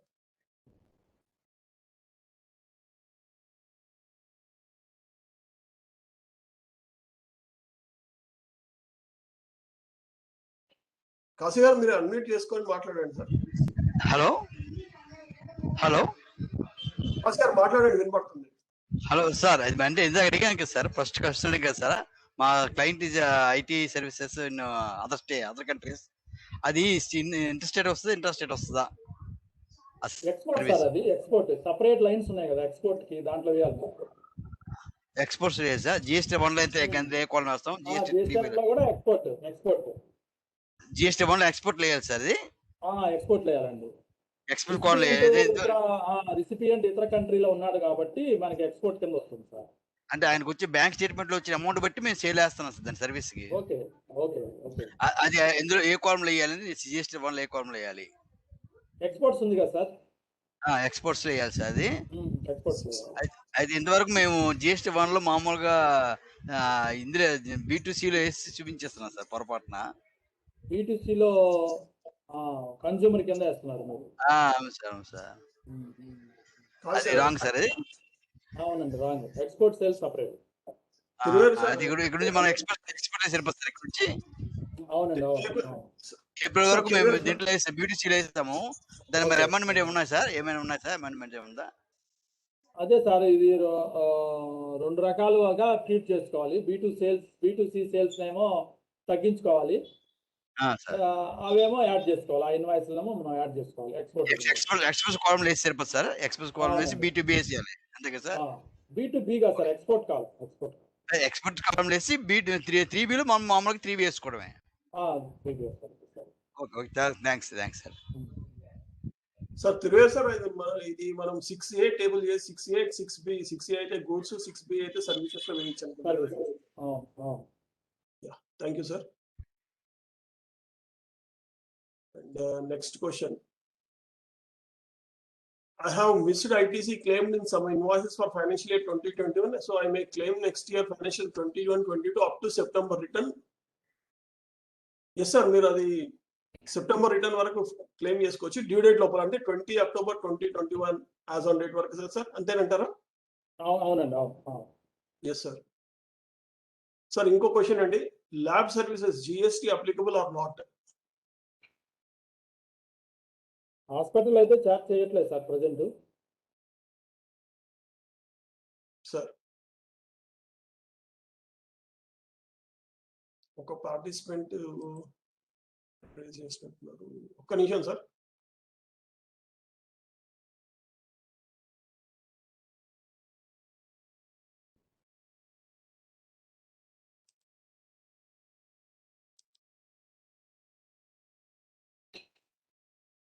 Yes, I think questions అయ్యాయి సార్. ఇంకా ఓకే సార్. ఫనీ గారు ఇంకో క్వశ్చన్ ఇచ్చారు సార్, ఒక్క నిమిషం.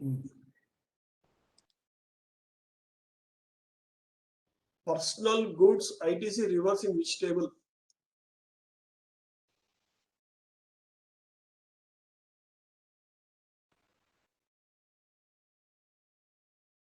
సార్ పర్సనల్ గూడ్స్ ని ఐటీసీ ఏ టేబుల్ లో రివర్స్ చేయాలని అంటున్నారు సెక్షన్. సార్ రివర్స్ చేసేది ఎందుకు సార్? పర్సనల్ గుడ్స్ కి మనం అసలు తీసుకోము ఐటీసీని పర్సనల్ యూజ్కి అయితే. లేదు మీరు తీసుకున్నారంటే మీరు 3Bలో 4 టేబుల్లో రివర్స్ చేయటం others. Okay sir. Sir medical oxygen interstate or intrastate GST rates after 43. 5% చేసినట్టున్నారు కదా సార్ ఆక్సిజన్. సార్ ప్రస్తుతం మన డిస్కషన్ జిఎస్టీఆర్ 1 జిఎస్టీఆర్ 3బికి సంబంధించిన ఎర్రర్స్ రెక్టిఫికేషన్ గురించి మాట్లాడదాం అనుకున్నాం సార్. దానికి సంబంధించిన క్వశ్చన్స్ అడిగితే బాగుంటుంది. Kindly restrict the questions to the extent of GSTR 3B and GSTR 1 returns and return filing procedures. I request the members, please cooperate. Sir, I am reported export goods in B2B. How to amend, sir, please? Sir మళ్ళీ అడగండి. B2 export కి సంబంధించిన goods ని B2B లో report చేశారంటున్నారు. Okay, దాన్ని ఎలా amend చేయాలి అని అడుగుతున్నారు. ఓకే సార్, ఇది మనము 2 మిస్టేక్స్ గా తీసుకొని అమెండ్మెంట్ చేయాలి సార్. సో B2Bని తగ్గించుకోవాలి అమెండ్మెంట్ చేసుకొని. సో ఇన్వాయిస్ మొత్తాన్ని డిలీట్ చేయడానికి అవకాశం లేదు కాబట్టి మీరు మరి జిఎస్టీ నెంబర్ ఎట్లా వేశారో అంటే బహుశా B2C కింద వేస్తుంటారు సార్. ఎక్స్పోర్ట్ B2Bలో ఎలా వేయగలరు? ఎక్స్పోర్ట్ సేల్స్ B2B లో వేస్తే కరెక్ట్ గానే వెళ్తుంది సార్ నాకు తెలిసినంత వరకు. ఏమంటారు సార్? డైరెక్ట్ గా జిఎస్వైఎన్ ఫైల్ డైరెక్ట్ గా B2B లో ఎక్స్పోర్ట్ బిజినెస్ చూపిస్తే జిఎస్వైఎన్ ఫైల్ జిఎస్టీఆర్ 1 లో అప్లోడ్ చేసినప్పుడు టేబుల్ 6 కే వెళ్ళిపోతుంది డైరెక్ట్ గా. మరి సార్ క్వశ్చన్ కరెక్ట్ గా క్లియర్ గా లేదు. ఏదైనా మిస్టేక్ ఉంటే 2గా అనుకోవడమే సార్. 2 మిస్టేక్స్ గా భావించుకొని దేనికి దానికి ట్రీట్మెంట్ ఇవ్వడం. Shifting of invoice not possible.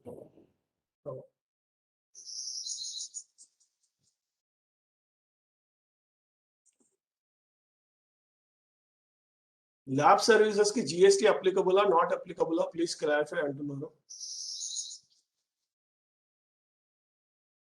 హాస్పిటల్లో అయితే మనకి ఇప్పుడు ఎగ్జాంపుల్ కదా సార్ హెల్త్ కేర్ సర్వీసెస్ లో exemption sir diagnostic centre. And నాకు ఇప్పుడు అదర్ దాన్ డెంటల్ సర్వీసెస్ కానీ ప్లాస్టిక్ సర్జరీ కానీ అట్లాంటివి చేసి ఉంటే టాక్సిబుల్ అవుతుందని. కాస్మెటిక్ అయితే టాక్స్. సార్ ఇంకొక క్వశ్చన్ రైజ్ చేస్తున్నారు. 1840139944 మొబైల్ నంబర్ ఏదో పెట్టారు దీంట్లో. అన్మ్యూట్ చేస్తాను, ఒకసారి మాట్లాడండి.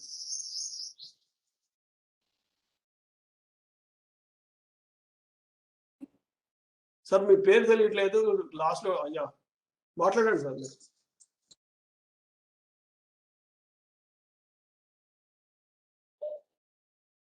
సార్ లాస్ట్ లో 9944 తో ఉన్నారు. మేము అన్మ్యూట్ చేసేవాడి. మీ వాయిస్ ఏమి వినపడట్లేదు. వాయిస్ చాలా లో వస్తుందండి మీది. అస్సలు ఏం అర్థం కావట్లేదు మీరు మాట్లాడేది.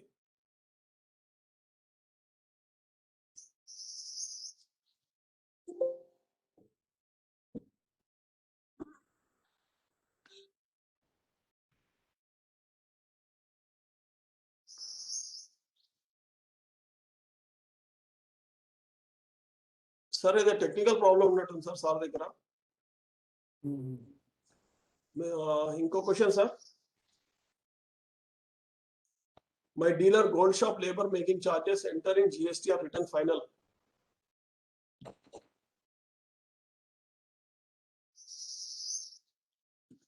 ప్రసాద్ గారు మీ క్వశ్చన్ క్లియర్ గా లేదండి సార్. మీకు ఏమైనా అర్థమైందా? My dealer gold shop labour making charges entering GST return final. ఇప్పుడు గోల్డ్ షాప్ అయినా కూడా లేబర్ ఛార్జెస్ కి జిఎస్టీ కట్టాల్సిందే కదా వసూలు చేస్తే. సో మేకింగ్ ఛార్జెస్ అని విడిగా వేయకుండా ఇప్పుడు అందరూ కూడా జ్యువెలరీలోనే యాడ్ చేసేసి జ్యువెలరీ ప్రైస్ కింద చూపిస్తున్నారు. దానికి 3% వేస్తున్నారు సపరేట్ గా కాకుండా. సపరేట్ గా చేస్తే బహుశా 18% ఛార్జ్ చేయాల్సి వస్తుంది. ఇంకొకరు హ్యాండ్ రైజ్ చేశారు సార్ మళ్ళీ.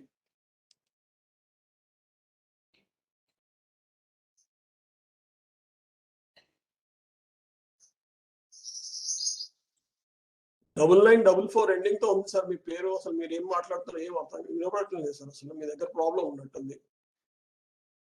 $9944 వాయిస్ కనెక్ట్ అవ్వలేదు సార్, అదేం కనపట్లేదు కనెక్ట్.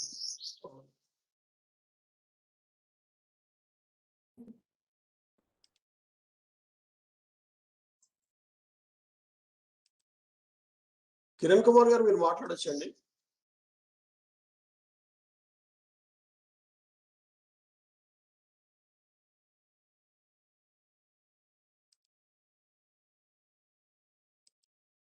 కిరణ్ కుమార్ గారు మీరు అన్మ్యూట్ చేసుకొని మాట్లాడండి. హలో యా మాట్లాడండి కిరణ్ గారు. సార్, సారీ సార్, కొంచెం టెక్నికల్ ప్రాబ్లం ఉంది. సార్ ఇప్పుడు నాకు జనరల్ స్టోర్స్ ఉన్నాయి సార్.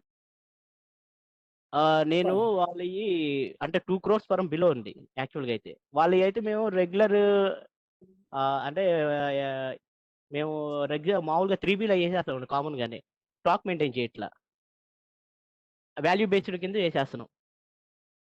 ఇప్పుడు మనం వాళ్ళ టోటల్గా అన్నీ B2C సేల్స్ సార్ యాక్చువల్గా. అయితే ఇప్పుడు దానికి HSN కోడ్ మ్యాండేటరీయా సార్? ఇప్పుడు స్టాక్ రికార్డ్స్ అనేవి అందరూ మెయింటైన్ చేయాల్సిందే సార్. నిన్న సార్ చెప్పినట్టుగా ఎగ్జంప్షన్ ఏం లేదు స్టాక్ రికార్డ్ మెయింటైన్ చేయడానికి. ఒకవేళ మీకు ఇన్వాయిస్లో లేకపోతే రిటర్న్స్లో ఎగ్జంప్షన్ ఉన్నా కూడా ఫిజికల్గా మనం స్టాక్ రికార్డ్ మెయింటైన్ చేయాల్సిందే. Even for kirana shop also, మీ దగ్గర ఒక 1000 ఐటమ్స్ ఉండొచ్చు కిరాణా షాప్లో, ఆ 1000 ఐటమ్స్ కూడా మనం స్టాక్ రికార్డ్ మెయింటైన్ చేయాల్సిందే, HSN కోడ్ ఇవ్వాల్సిందే. దాంట్లో ఎటువంటి ఎగ్జంప్షన్ లేదు సార్. క్వాంటిటీకి, HSN కోడ్కి, స్టాక్ రికార్డ్స్కి. Okay sir. సో సాఫ్ట్వేర్ పెట్టుకొని మెయింటైన్ చేసుకోవాలి ఇవన్నీ కూడా. Yes sir, yes sir. So okay sir, thank you sir.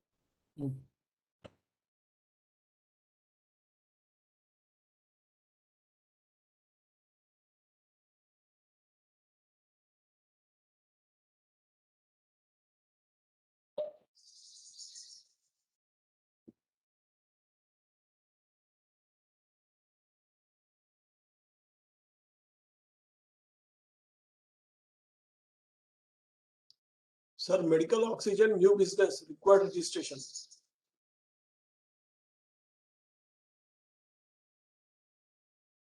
Taxable ప్రోడక్టే కదా సార్, థ్రెషోల్డ్ దాటితే రిజిస్ట్రేషన్ చేసుకోవాల్సిందే కదా. Thank you, sir.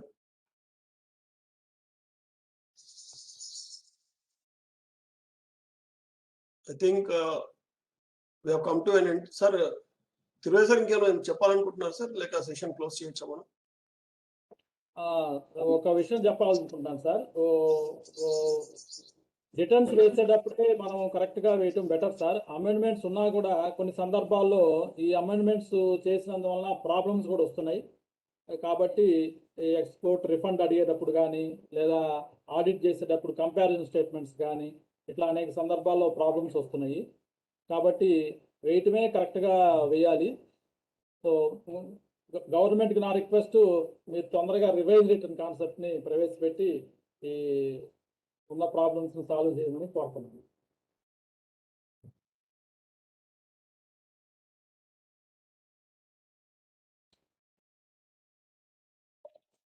Sir last లో ఇంకో క్వశ్చన్ ఒకటి వచ్చింది సార్, లాస్ట్ క్వశ్చన్ ఒకటి తీసుకుందాము.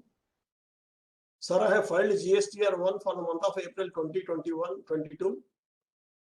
Has been successfully filed. The acknowledgement reference number is summary of filing is not generated or is not available at this time. Please try again. This error is coming. Sir, why? File అయినట్టుగా message వచ్చి మీకు summary download కానీ కాని పక్షంలో మనం ticket rise చేయటం ఒకటే sir మాకు.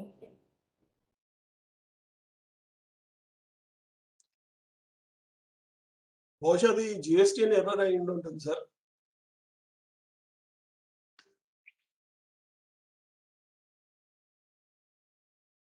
సార్, ఇంకొకరు ఏదో ప్రశ్న అడుగుదాం అనుకుంటున్నాను.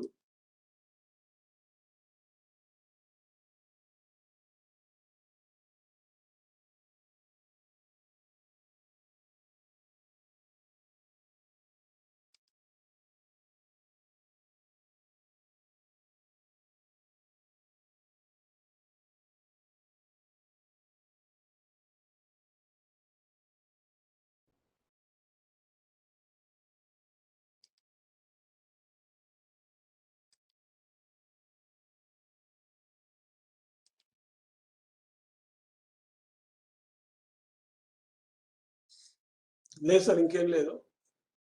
Okay sir.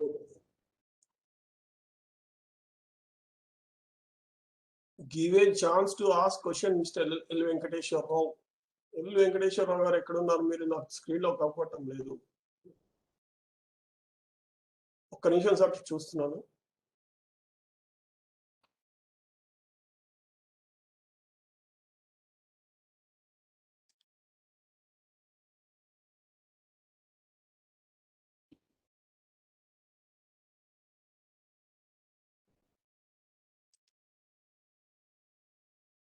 Yeah, L Venkateswararao గారు మీకు మాట్లాడండి.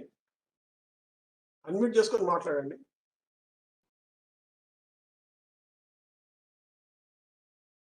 వెంకటేశ్వరరావు గారు, మీరు ఆడియో కనెక్ట్ అవ్వలేదు. ఆటోమేటిక్ వినపడటం లేదు.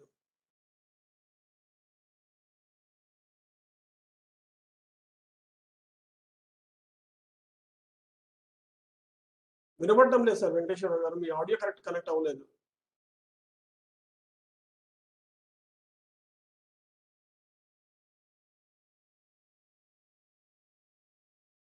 ఇంకోటి ఏదో క్వశ్చన్ ఉంది sir, TDR land owner flats GST payable.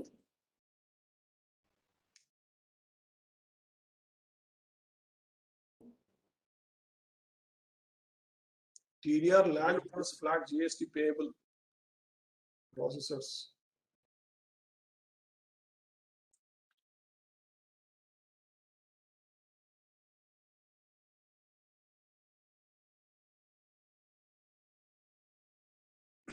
ఈ డెవలప్మెంట్ కనుక ఇచ్చినట్లయితే ఈ ల్యాండ్ ఓనర్ కి వచ్చినటువంటి ఫ్లాట్స్ మీద జిఎస్టీ పే చేయాలా లేదా అని అడిగినట్టుగా ఉందండి క్వశ్చన్ ఇది. సో పే చేయాలండి. ల్యాండ్ ఓనర్ కూడా తనకు వచ్చిన ఫ్లాట్స్ అమ్మినప్పుడు జిఎస్టీ పే చేయాలి. అయితే బిల్డరు ఇన్వాయిస్ రేజ్ చేసినప్పుడు ఇచ్చిన దాన్ని ఇన్పుట్ తీసుకొని ఇతను అవుట్పుట్ లైబిలిటీని అడ్జస్ట్ చేసుకోవచ్చు కావాలంటే.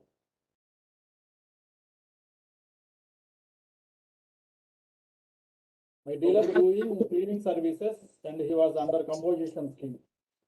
So composition ki 6% కదా సార్, ఎక్స్క్లూజివ్ కంపోజిషన్ అయితే 6%. సార్ లాస్ట్ క్వశ్చన్ సార్, ఇంకొకటి.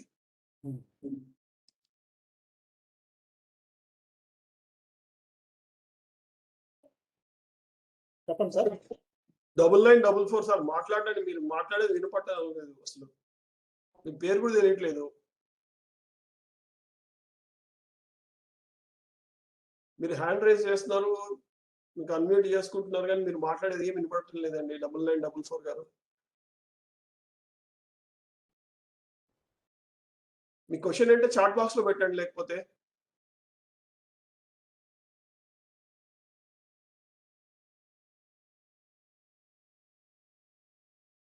సార్ 9944 గారు,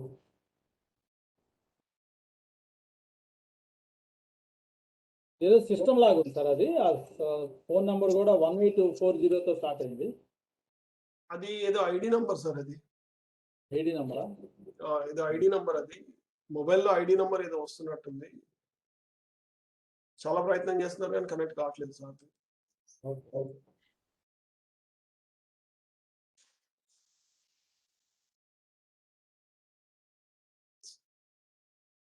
మాట్లాడండి సార్ మీరు.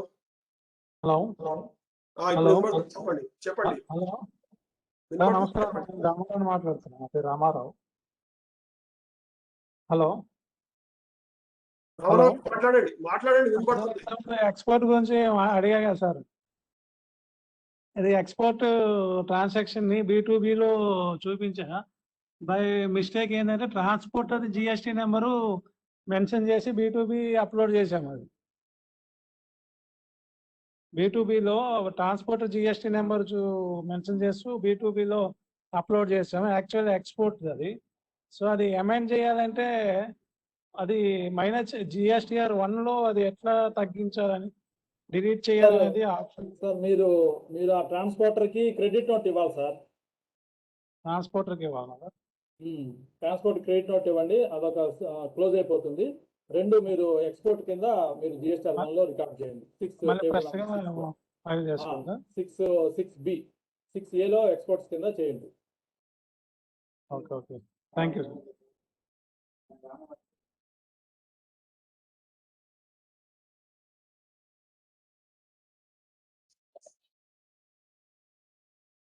సార్ ఇంకా టైం కూడా అయిపోయింది, భోజనానికి కూడా టైం అవుతుంది సార్. ఈ అవగాహన సదస్సుకి ఆస్కారం ఇచ్చిన CGPI and other participant institutes అందరికి, అసోసియేషన్స్ అందరికి నా ధన్యవాదాలు. స్పీకర్ గారు తిరువేల్ కుమార్ గారు GSTR 1 GSTR 3 గురించి చాలా డీటెయిల్డ్ గా అవగాహన కలిగించారు. దాంట్లో వచ్చే తప్పులు, ఆ తప్పుని ఎలా సరిదిద్దుకోవాలి అనే దాని మీద కూడా చాలా డీటెయిల్డ్ గా అవగాహన కలిగించి చర్చించారు. Thank you sir. Thiruvel Kumar, మీ విలువైన సమయాన్ని, అమూల్యమైన సమయాన్ని సభ్యులందరికీ కేటాయించినందుకు మరోసారి హృదయపూర్వక ధన్యవాదాలు. Thank you sir. And members, రేపటి session errors in e-way bills, దాని మీద ఆశీష్ అగర్వాల్ గారు, సిఏ ఆశీష్ అగర్వాల్ విజయనగరం నుంచి మాట్లాడతారు. దానికి మోడరేటర్ గా రామరాజు శ్రీనివాసరావు గారు, ప్రెసిడెంట్ ఏపీ TPCA ప్రెసిడెంట్ అధ్యక్షులు గారు మోడరేటర్ గా ఉంటారు. రేపు ఉదయం మళ్ళీ ఇదే సమయానికి, ఏదైతే 11 గంటలకి ఇవాళ జాయిన్ అయ్యామో అదే విధంగా రేపు కూడా 11ంటికి జాయిన్ అయ్యి 1 గంట వరకు మళ్ళీ అటెండ్ అవుతే ఈవే బిల్స్ లో మనకు జరిగే ఇబ్బందులు ఏంటి, దాంట్లో వచ్చే ఇబ్బందులు ఏంటి, అవి ఎలా చేయాలి, అవి తప్పులు లేకుండా ఎలా చూసుకోవాలి అనే దాని మీద మనకు అవగాహన సదస్సు ఉంది రేపు. దయచేసి అందరూ రేపు కూడా మీ విలువైన సమయాన్ని కేటాయించుకొని వాళ్ళు ఇచ్చే నాలెడ్జ్ ని తీసుకొని వృత్తి వ్యాపారం చేసే వాళ్ళందరికీ సహాయ సహకారం అందిస్తారు అనుకుంటూ సెలవు తీసుకుంటున్నాం సార్. Thank you sir. ధన్యవాదాలు. Thank you. విత్ దిస్, దీంతో మన ఈ సెషన్ ని ముగిస్తున్నాం సార్. Thank you.